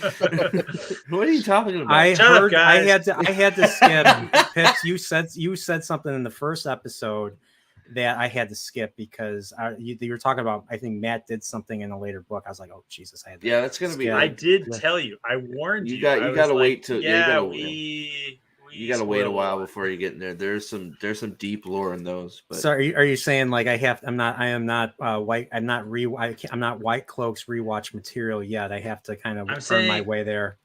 I'm saying Your that sake. you are there too strongly, young bull. yes, Nice, idea what that played. so okay, so just because we're getting late and I got to leave in about 20 minutes, assassination. I mean, there wasn't a whole lot. I mean, I just read was that today. I Who just was read the that. arrow? Who was the arrow meant for? I mean, I think what they say is like it hit this dude. It didn't say who the dude was. It just the dude guy hit the dude inside. The guy dies, and I think it somehow also hit Suan. It wasn't clear. I wasn't quite clear on it grazed her arm. because it grazed swooped her past arm. it swooped past Rand's head or face. He felt it, and then it's just like, oh, she was hit. She was partially. So it was like a flesh wound or something to go through her. How did It grazed her arm, so it cut her sleeve, and it kind of it slashed past her arm, cut her sleeve. She's bleeding, right? okay. and then killed the Shinar. Yeah. Yeah. So who do you think the arrow was meant for? This is just a personal. Probably. I don't know. This is probably Rand. Yeah, I don't think it's ever answered, but I think that's Because it's that's where I past- always lean. It swooped right past his face. I mean, that's the only indication. There's no other indication other than that. I mean, I don't know. I think From what I read. because you see the Gray Man, right? Like, is that the first introduction No, to the Gray? no, The No, Gray that's Man not- is the Gray Man that we see when they leave, and he joins them from one of the towns, and he introduces himself to Rand, and Nope. yeah, You guys are You're talking thinking about something else. Yeah, Forget talk about different forget, things. We're good. forget Yeah. Gray Men. Forget Well, I Gray didn't Men. You're ruin talking anything. about the sniffer. Yeah, he doesn't know what it is. I didn't even know. I didn't even know Yeah. they called him a Gray Man. That's his name is what's his name? Huron. Oh no, He's a- that's he's the a sniffer. That's the Oh, sniffer. sniffer. Yeah. Oh, yeah. okay. I Don't don't worry know about. Gray Don't Man. worry about. What I thought you were talking. I thought you were talking about him when you said Gray Man because Huron has gray hair. Hearn is So- awesome, by the way. I love Hearn. Oh, so Huron- there's Huron so there's is, so there's gray people. So there's gray people. Don't worry about You have that. to be You'll- politically correct. I get Yeah. offended. Yeah. From Chicago. It's a while Oh, before you yeah. run into them, though. Is it? I thought it was pretty close to Book this. 3. Is it really? 3. I guess it It is. is. Yeah. For some reason, I thought there was a connection between the archer, but I'll drop There it. is. Yeah, right. Damn it! Okay, now you so- got me sorry. talking about shit. I'm sorry. Yeah, I'll shut up. Sorry. Shut up. I'm shutting up. Shutting up. Sorry. But I heard like Mr. Rafe saying Gray Man and the thing. I was just like, oh Jesus! Oh, Didn't want to listen. I didn't Wait, wanna he said listen. something about a gray man. He said. I Rafe think he did? said something about that. I Yeah, think he said if something you about it. say I'm Never wrong, mind. then I'm probably If wrong. I then. make that joke, we're canceled on the stream here. I'm gonna make the joke in chat. So okay, Can you make the so you just finished when Hurin is now sniffing. He explained all his talents, right? Yeah, and he's So I want to know what just because this is sort of off track. What do you think about these talents that are unexplained? Because now you have my Min's, initial you got Min's viewing, you got Perrin being a wolf brother, and now you have sniffers. it's a fantasy. You create these things to move the story along. I mean, Jordan had to figure out how are they gonna. I mean, the thing he had to ask himself when he was writing this is how are they gonna hunt them. So he came up with this idea. Yeah, I don't know. It's interesting. It's interesting. Like this, I like the whole these... Gray Man thing. Old talents are coming back anew because the wheel needs it to be so. It is right. So, I don't know. I like the idea of a sniffer. I thought it was a cool. And you said old talents, so I'm assuming that these talents were not used or practiced for. Well, I mean, I think several. They weren't given. They weren't around for. I mean, you look at Elias. He was one of the rare yellow eyes, and all of a sudden there's Perrin now, and there's two that they know of, and no one knows how to deal with them. It's all been lost into the the ages. Yeah. So Jesus old they Christ, don't even. Yeah. It's so old. well, so when you got Min. Bring that comment up. I am not. Highlight that comment. I am not. There you go. This one. I'll do that one. There you go. Yeah, Ahmad's got it. Remember the views of the individual do not necessarily reflect the views of the panel. But Min's is another one, right? So Min's is actually unheard of. Like the Wolf Brother talent is at not least unheard known. Of. Is it? You have to wait like 10 more books, but thanks, Pips. Thanks, Pips. Yeah, thanks. Yeah. Yeah, I guess I am. So, Min's. Well, wait a minute, Min. Who's that? I didn't see her in the show. That's supposed to be 70% better than anything that Mr. Jordan wrote. Next episode, brother. Watch and find out. What do you mean watch and and find out? Next episode. So just because I need to get going, I want to hear what they have to say about your idea that you wanted to. So I don't know. I think we're wrapping up, right? We're getting towards the end here. Yeah. I honestly, I mean. I felt, Eye of the World and it's Robert Jordan's work. I will never say otherwise. He wrote it the way he wanted to. That being said, I probably would have been more pumped to read more of The Great Hunt. Now, I did read the prologue of this book, and I read the first chapter, and I just felt it was going to be another slow burn, and so I ended up going and reading a different book. I think I ended up reading Watership Down instead, which is another great book, by the way. But I was just like, I did not want another slow burn, and then plus the series was 14 books long, so I didn't really feel enticed to keep going because it just didn't feel like there was much crumbs or plot threads that led into the next book. I feel Eye of the World should have had an additional chapter showing Patton or having Rand. I feel when Rand discovers Patton Fane's cell is gone, he sees the writing there, and then you have the Aes Sedai reading that prophecy. I felt that would have been a great way to end Eye of the World as a major cliffhanger. I would have been like, holy shit. So I guess I can say that had the TV show been 10 episodes, I would have ended the season 1 on the same scene that you're talking about. So to an extent, I really agree with you, right? Like knowing that the season's going to be 14 books, or knowing that the series is going to be 14 books, like, yep, a cliffhanger, entirely appropriate. The Eye of the World, though, was written as kind of a pilot episode, if you want to use that terminology, where it was supposed maybe not it was, but it wasn't. He wrote it where, like, if another book in the series never got published, it was a complete story. Yeah, right? I understand that. Well, yeah, because that's what we talked about. That's what because I said the same sort of thing. It's like, that's sort of interesting. I could see that, but yeah, so exactly what you said, that it was sort of written was to just not like, be on a cliffhanger. It was sort of just to be encapsulated one story in case, right? That comes from years of watching, shows with cliffhangers, and I mean, I read Song of Ice and Fire. Every book of those ends on a fucking cliffhanger. Some more than others. The only problem is, all right. Keep that in mind. Keep that in mind for the cliffhanger that episode 8 gives us when you get there. Yeah, and I think who's gonna be hosting that? Don't you know somebody, Pips? Don't you know somebody's gonna be hosting episode 8? At the cost of your soul. I think we did sign up to host episode 8 of the Nerdporeal watches the worst adaptation of all time. I think that's going to be the title. That came straight from the Nerdporeal's mouth right there. It is absolutely the worst adaptation of anything I've ever seen because of the disregard. It's the disregard that of Mr. Jordan's work that makes it worse in my mind. And I'm sure you guys all agree.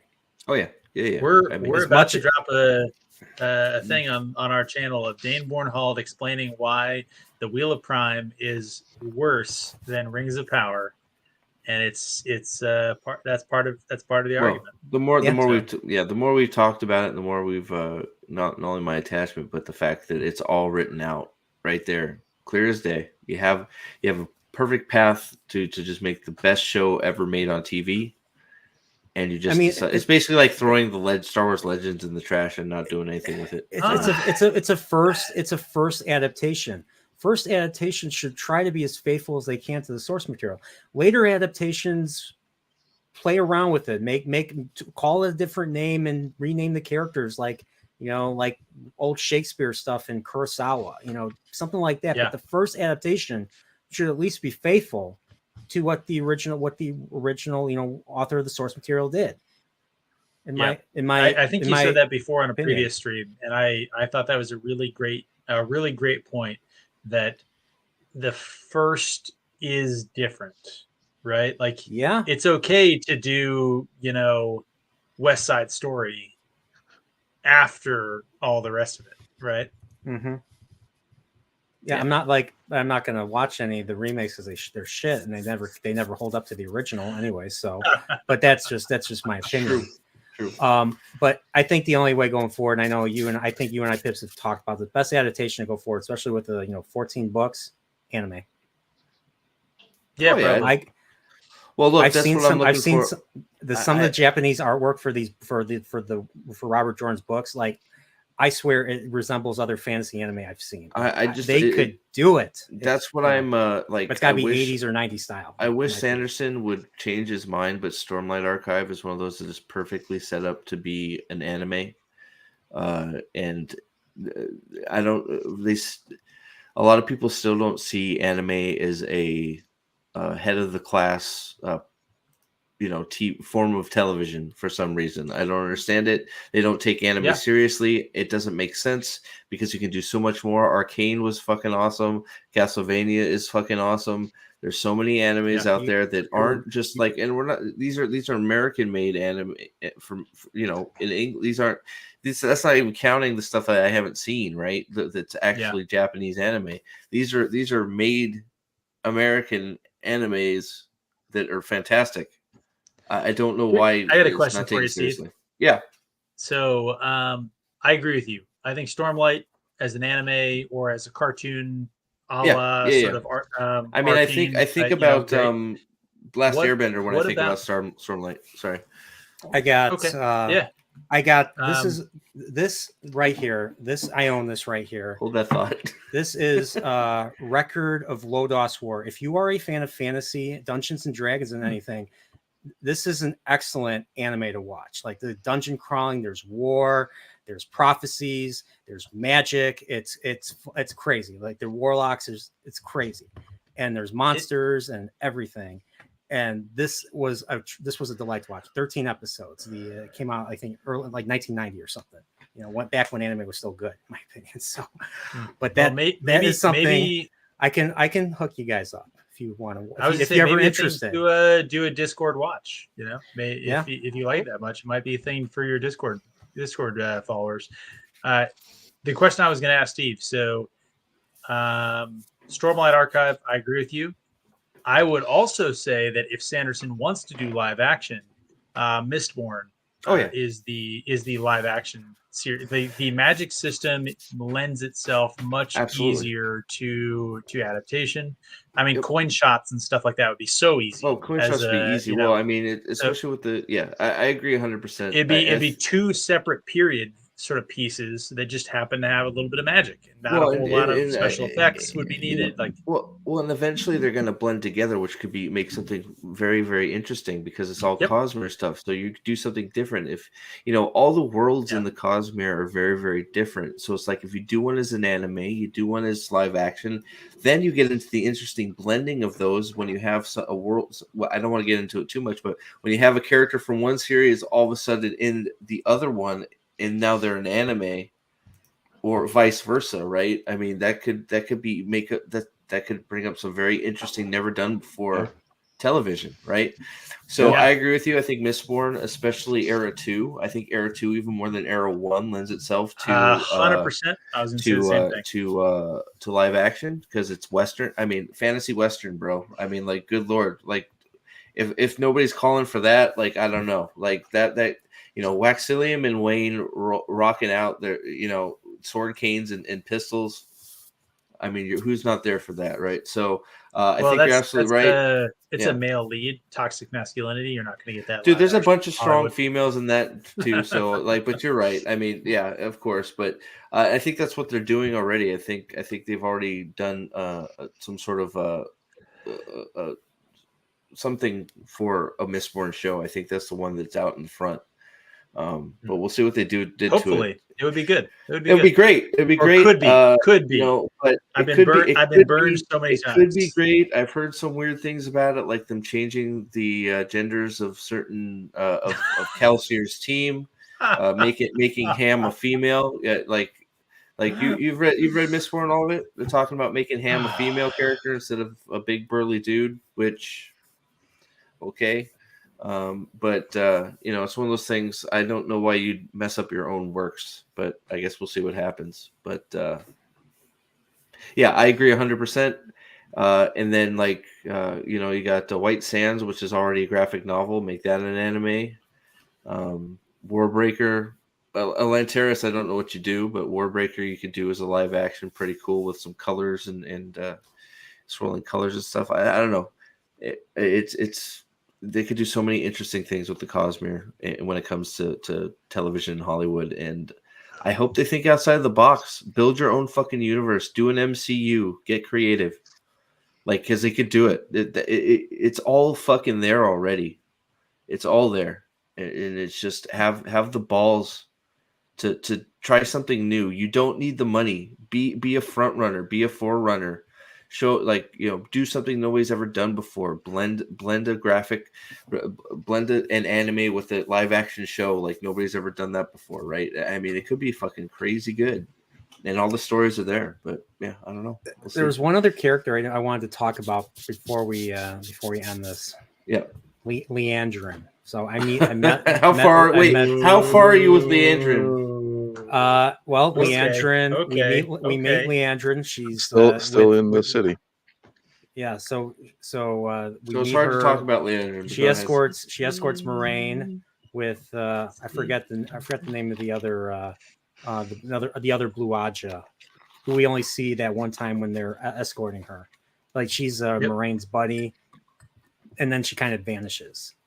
But Leandrin we see quite a bit. Now Leandrin is Red Aja. She totally she is very self-important. So when everybody's bowing to her, she just and I loved how she just I like how she just shows up to Lady Amelisa's quarters the night of and just starts she uses her ability to make her to make Amalisa susceptible to suggestion, as Khan would say in Wrath of Khan. So in other words, she kind of put her own little SETI, her own little magical SETI eels into Lady Amalisa, saying, you got to go and find the three. She's like, the Black Aja do exist, and you got to find the three and bring them. We have to take them secretly to Tarvalon. I was like, uh-oh. I think I know who the Black Aja is now. I think I do. And at least one of them, there were two of them in the beginning, in the prologue. So I'm curious who the other one is. But yeah, Leandrin is from that without specifically stating it. I think, yeah, Leandrin is Black Aja. And she shows up in the basement right after Rand finds the note and everything. And she's like, and she just starts attacking him. It's like, what do you know? And she starts using her force powers on Rand. And Rand's fighting. He's fighting and he's fighting. And he's trying to form the void. He's trying to create that flame. And it's just, it's getting too much for him. And it gets to the point where where Moraine comes in and tells her to stop. And Moraine's like, well, what are you doing here? He's doing here. What are you doing here? So, yeah, I'm looking forward to seeing more of Leandrin. I hope she's like a real bitch and just starts to fuck things up. I like more villains. I want to see more. You are going to see more villains. We'll put it that way. You're going to see more villains. That's why I'm one thing I've come to understand. Can't confirm or deny. This book has a wide rogues gallery. I'll say. Well, look, that's why I hate so much what they've done with the show. Is the show is trying to make the White Cloaks the villains, and there's so many good ones that are available that truly are villains. The White Cloaks are not the villains. No. I've said the White Cloaks are not They're not villains. Well, you're a White Cloak, Pips. You're not going to talk bad about. Look, they're not. The White Cloaks did nothing wrong. Not all. Some of the White Cloaks are villains. The organization as a whole is not. Dane Bornhold is villain, and child buyer. like Jeffrem is. I love Jeffrem Bornhold. That dude is a Chad. He's a Chad. We didn't even talk about Totally that. Chad. So there's a Jeffrem segment where he's on his way to this place, Toman Head. Thanks, where Mac. something is where stuff is going down there. Maybe there's armies that haven't been seen for thousands of years, like they say after they read the prophecy. I'm just like, what the fuck is going on there? So I'm really curious about that, and I know I have to read to find out. So, yes, you do. And that's where Haddon Faint's like, we will meet again on Toman Head. The generosity war is never over, Mags. Never. So something like that. So again, that was fucking weird, but yeah, the front is open. Mags is now my enemy in that regard. In the generosity campaigns that are going on multiple channels, on multiple fronts, and Dark Friend Poriel. I'll be right there. I think I called myself that once. I think you did. You've called yourself so many things. So Leandrin, you'll get more Leandrin. That's all I'm gonna say. Mm-hmm. So yeah, he's close to chat. He's at chapter. He's about halfway. She is winning. She is winning the war. Oh yeah, she dropped some bombs. She did. Thank you, Mags. By the way, she did. Thank you. Yeah, thank you. Final Fantasy tomorrow morning too. By the way, so there you go. Donut Squad. You can enjoy. Work with some me sucking at a game. So.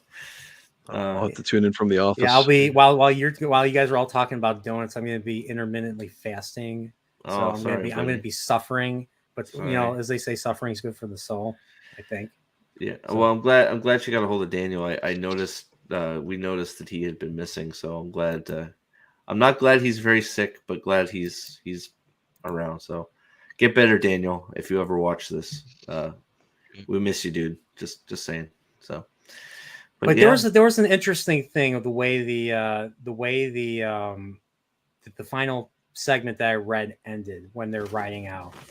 Okay. Rand got the feeling that the wind or something was laughing at him. Okay. Or he got the impression that it was laughing at him. Is that what I think? That's what Pips was alluding to when we first started about the wind. right? Isn't that what you said? Something about that, Pibbs? I mean, I wasn't going to give any answers. I was curious what his thoughts about it. So this is something that I've discussed with some other people, and honestly, not everybody agrees with my takes on this. So I don't want to give any spoilers or anything like that. I was just curious what your take on the winds, the smells, the watchers, the feeling of being watched and followed, like the kind of paranoia, suspicion stuff. Like I was just curious what your take on what was happening around Feldara. Perhaps I should reread it. I mean, it's okay if you didn't necessarily have any strong feelings about it, and you just kind of like, yeah, he's just going around, he's paranoid, that's fine. I mean, yeah, I mean, that's part of it, but yeah, like it's really difficult to say based on the limited information that there is so far that I know. So I mean, it could be Aes Sedai, it could be. I mean, I'm going through this now only the third time, so I still haven't had a thought as to what it is. I haven't really thought about that either. So you're not alone in your passing on it. Okay. I'm just curious if there's anything I should look out for in the future so that I could answer the questions better. You will now. Well, I mean, honestly, it's like Salty says. There's so much stuff to pay attention to. It's one of those things where like it's not until like maybe future rereads and stuff like that where you really start to kind of develop some theories about what's going on, right? Because one of the things I really like about Robert Jordan's writing is that he plays by the rules of the third person limited point of view, right? Like you don't know anything that the character doesn't know, right? Yeah. He's probably the best author I've read to ever do that. Not that I'm well read, but he's definitely very good at it, right? And that leads to a lot of the stuff that I love about the series. The fact that like Nate, Steve, and I, who all of us have read this series several times, the fact that we can sit here and like discuss and debate and disagree and have like, well, what about this book over here? Read here. Like this is what's happening, and we can like cite things and have arguments about what was happening in a specific scene, and it's because you as the reader are operating from some real imperfect information, and it's it's a unique experience to go through this series. So I just want to hear your take on things that I've found interesting going through it, and not having an opinion on it yet is totally valid. So yeah, I think some of the cool stuff is just seeing the breadcrumbs laid out, and we know what he's coming into, and then just remembering how well some of these things are laid out and then paid off eventually, right? So there's a lot. Are some lot of of these setup things? and payoff. So if some of these things that you're asking, like, are these things that will be paid off, or are these things that are just like mysteries that fans have discussed for several years? Like, because I know a lot of stuff. The wind stuff, I don't know. I mean, you'd have the wind stuff. I'm not sure about. I don't know. I'm not sure. Honestly, I asked a question. It's not like hugely important. I guess I can say that it is certainly not hugely important. It's just me doing my sort of Charlie Day with my strings up on the wall, kind of doing the stuff. Okay. I love that show. You oh my God, there's a dead dog in the casket. You also got to remember Rand is now incredibly paranoid as well. So yeah. Mm-hmm. Yeah, which is in and of itself a totally fair interpretation. Maybe nothing is happening in Feldara, and he's just paranoid as fuck. Yeah, or maybe he's being watched. You can't tell, right? I mean, he had the feeling of being watched by the Fade. That was right. So maybe something else is. I will say, I mean, who knows? The answer about someone watching, maybe not the right word, but close, is in this book. It's not like relevant to the plot, but it's like a cool kind of thing. So Okay. All right. Well, I guess I have to read to find out. Yep. So, absolutely. so Steve, you got Part of the answer. Yeah. So Part of Steve, the answer. all right. So, I mean, since Steve's got to go and we're practically at the end, so far I'm really liking this. Just to go forward. Lots of stuff. Real quick. Yeah, lots of stuff is going. Starts Lots of stuff taking is going cocaine here on. soon. Lots of stuff is going on. And it looks like it's gonna. I'm just curious. I'm just so curious what's gonna happen next. Like they're not going north. They're going south. And looks like Mags is once again winning the generosity war right here. Gotta look out for my Donut Squad fam. So here's some moolah. Well, thank you, Mags. When you get monetized, and you will get monetized. Ooh, here you go. Here's a good question. Expect a bombardment. Gordon Fiala says, "Yeah, there you go. You got it." What's the big general theme in this channel?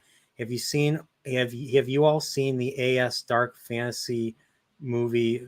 The AS 80s Dark Fantasy movie videos? AS. LOL. The AS big theme 80s. of this channel. The theme of this channel is there is no theme. This channel talks about. This channel talks about stuff that I like, basically. And it's just means of connecting with other fans. And so it could be video game stuff. I've done video game retrospectives, movie reviews. I do live streams with people talking about whether it's books, movies, or video games or whatever. And yeah, it's I don't cover any one particular subject. I think it's dumb. And yeah, to just cover whatever interests me. That's pretty much it, and that's the Nerdporeal way. And there tries to say positive. He tries most times. He does well. It's us toxic. What I want to do is I want to show what is really of high quality that's out there, especially and sometimes in order to find that stuff, you gotta look backwards, look to stuff in the past, and why that stuff is good in the first place.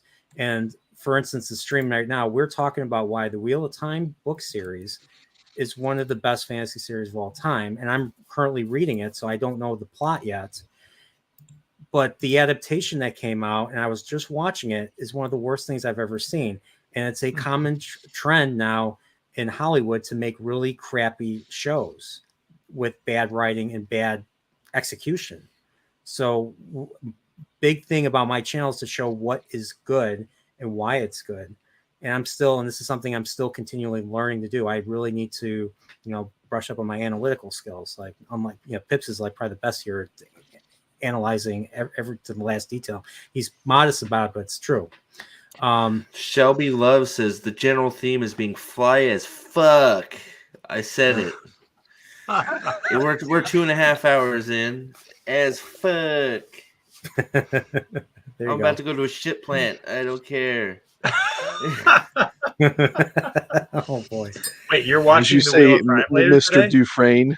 No, I'm going instead of watching Wheel of Prime. I'm going there. So the poll was I put a poll up saying, "Did you? Would you rather be up neck deep in shit or watch Wheel of Prime?"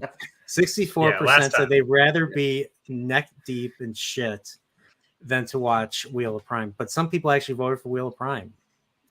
Which I was like, really? It is smelly. I mean, it's nasty when it gets all over you. Trust me, it's not pleasant. Just like sand in the prequels. Yeah, at least you're those people clean. just were trying to make Steve feel good. That's what those were pity votes. They didn't actually want to watch Wheel of Prime. They just wanted to make him think that there was something worse than what he was doing. That's what that was. Yeah. As somebody who voted that in the well, nobody wants to be neck deep in shit. Let's be real. So the poll. I was thinking that if the poll had 100% and 0%, I was like, it's going to look like fake news. So I put one vote in the watch Wheel of Prime category. It was a throwaway vote. That is hypocritical of you, Pips. That is very hypocritical. I don't know if I can trust your takes now. Stir in the pot. Or can you even trust that I actually did that? I don't know. I can't see your glasses, so I have no idea what's happening. Yeah, we the don't unreliable get narrator. I can't see the Exactly. twinkle, so there's no The way plan to is tell. working, right? The plan is Yeah. working. Yeah. As advertised. Exactly. So, but I All got to right, roll. So we finishing up. So all right. So Steve, you already plugged what you wanted to plug. Whatever. My Prophet of the Dragon. Subscribe for stuff. There will be stuff. Steve's gonna be on our channel on Tuesday. That's true. I'm gonna be. I won't watch. You don't want me to watch that, right? You want raw reaction so we can get a fuck. No, this guy. you can watch it if you want. I posted the supercut as a. Actually, I guess I just sent that out to subscribers only. I'll send you a link to the supercut so you can see just the parts of it that we're going to cover. I cut an hour and a half down to like 28 minutes. So it's good. That would be short. perfect because I didn't want to watch that bag of hot air talk. Not Sanderson. The other guy. I'll send it right now. Perfect. Cool. But yeah, Prophet of the Dragon.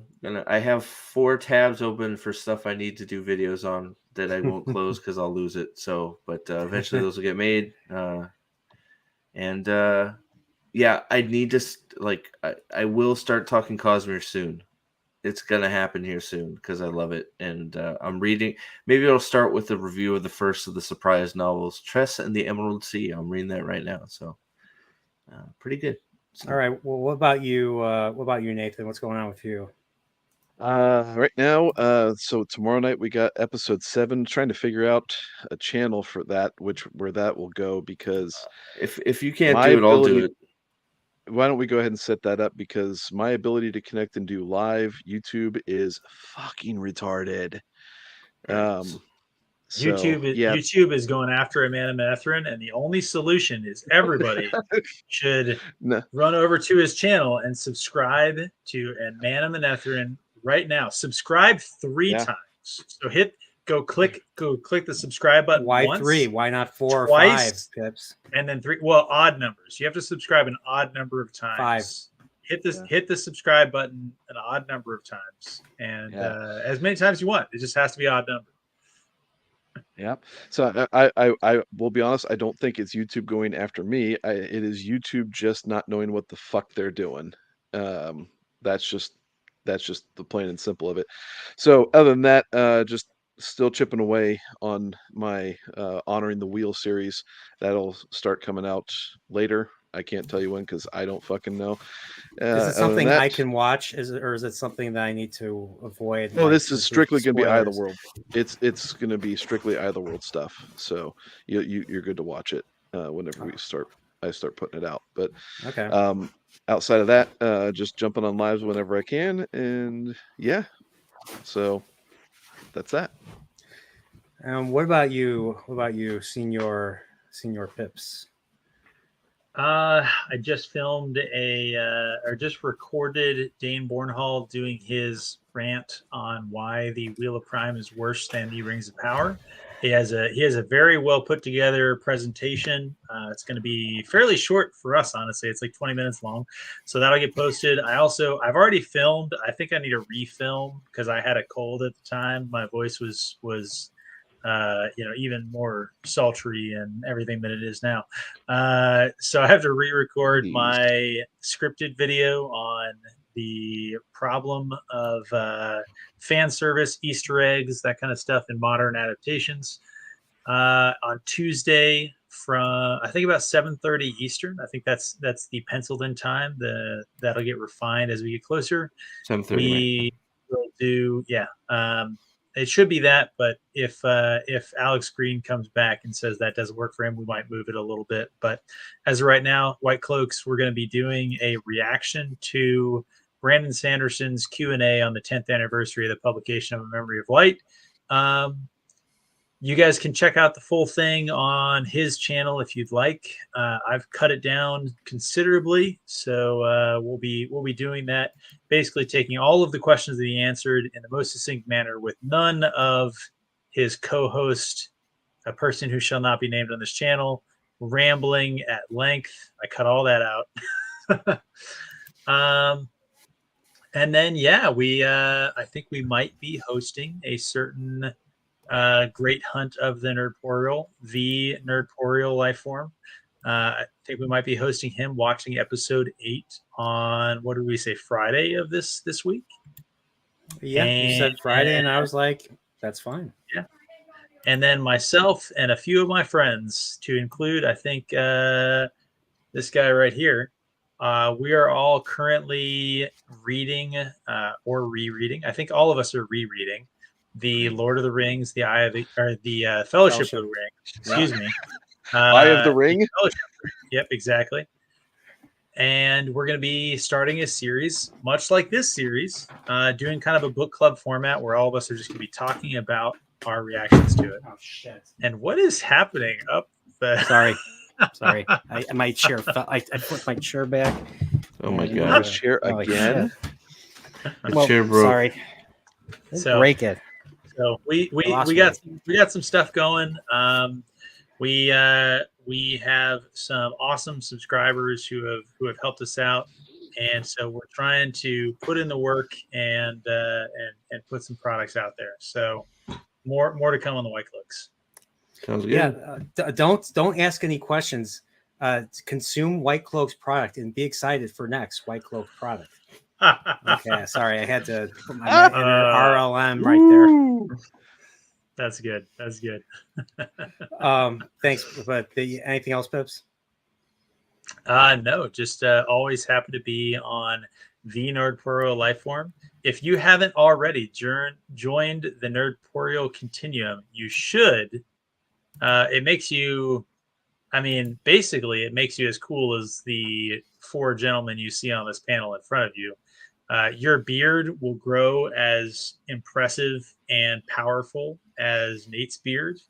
Your ability to govern If you identify as a household woman and wrangle children and otherwise be the most Chad member of the chat, similar to Steve, Prophet of the Dragon.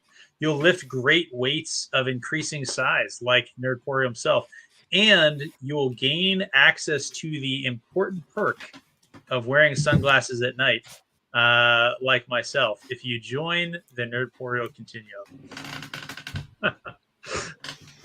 All right. Well, is that a good? Did I do it? Did I do it right?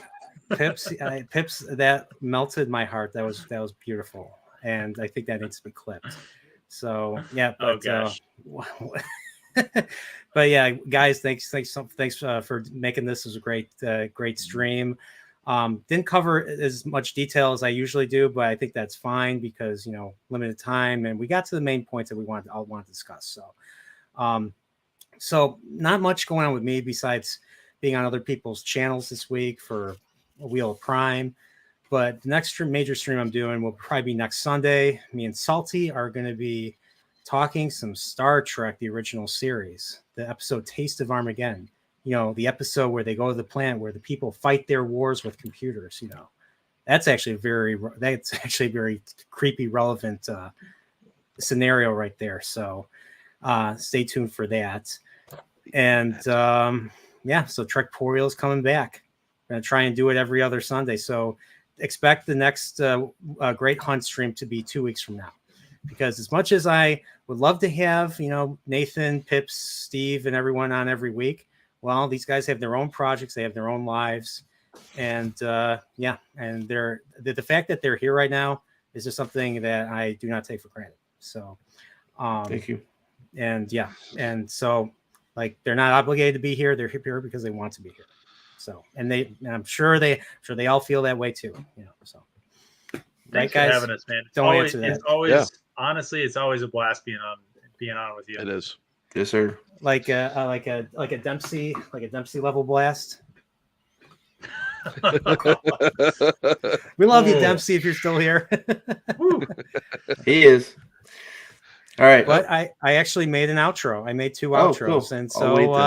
and so you got some of you guys may be in the outro. We'll see. Oh. But everybody, take care. Stay Nerdporeal. May the wings of Nerdporeals take you on the great hunt to find that freaking horn of Valir. It's already been found. And Matt Stagger. Hello, Lord Dragon. And Matt Stagger too. So. Walk in the light. Lord Dragon. Hi, Charmin. He's the best. All right. The light. Hi, Charmin. I know there's the crazies, but it's something like 70% of people who've read all 14 books think the show is as good or better than the books, which is Fuck you. Yeah, fuck off. Fuck bullshit. That is amazing. No way. I don't I'm even sorry. have Like, a if you were strong if you were enough for monetized that. right now, which I don't know why the White Cloaks aren't monetized, people, let's get on that shit. But I am sorry. No way. The crazies are out there too. Fuck this guy.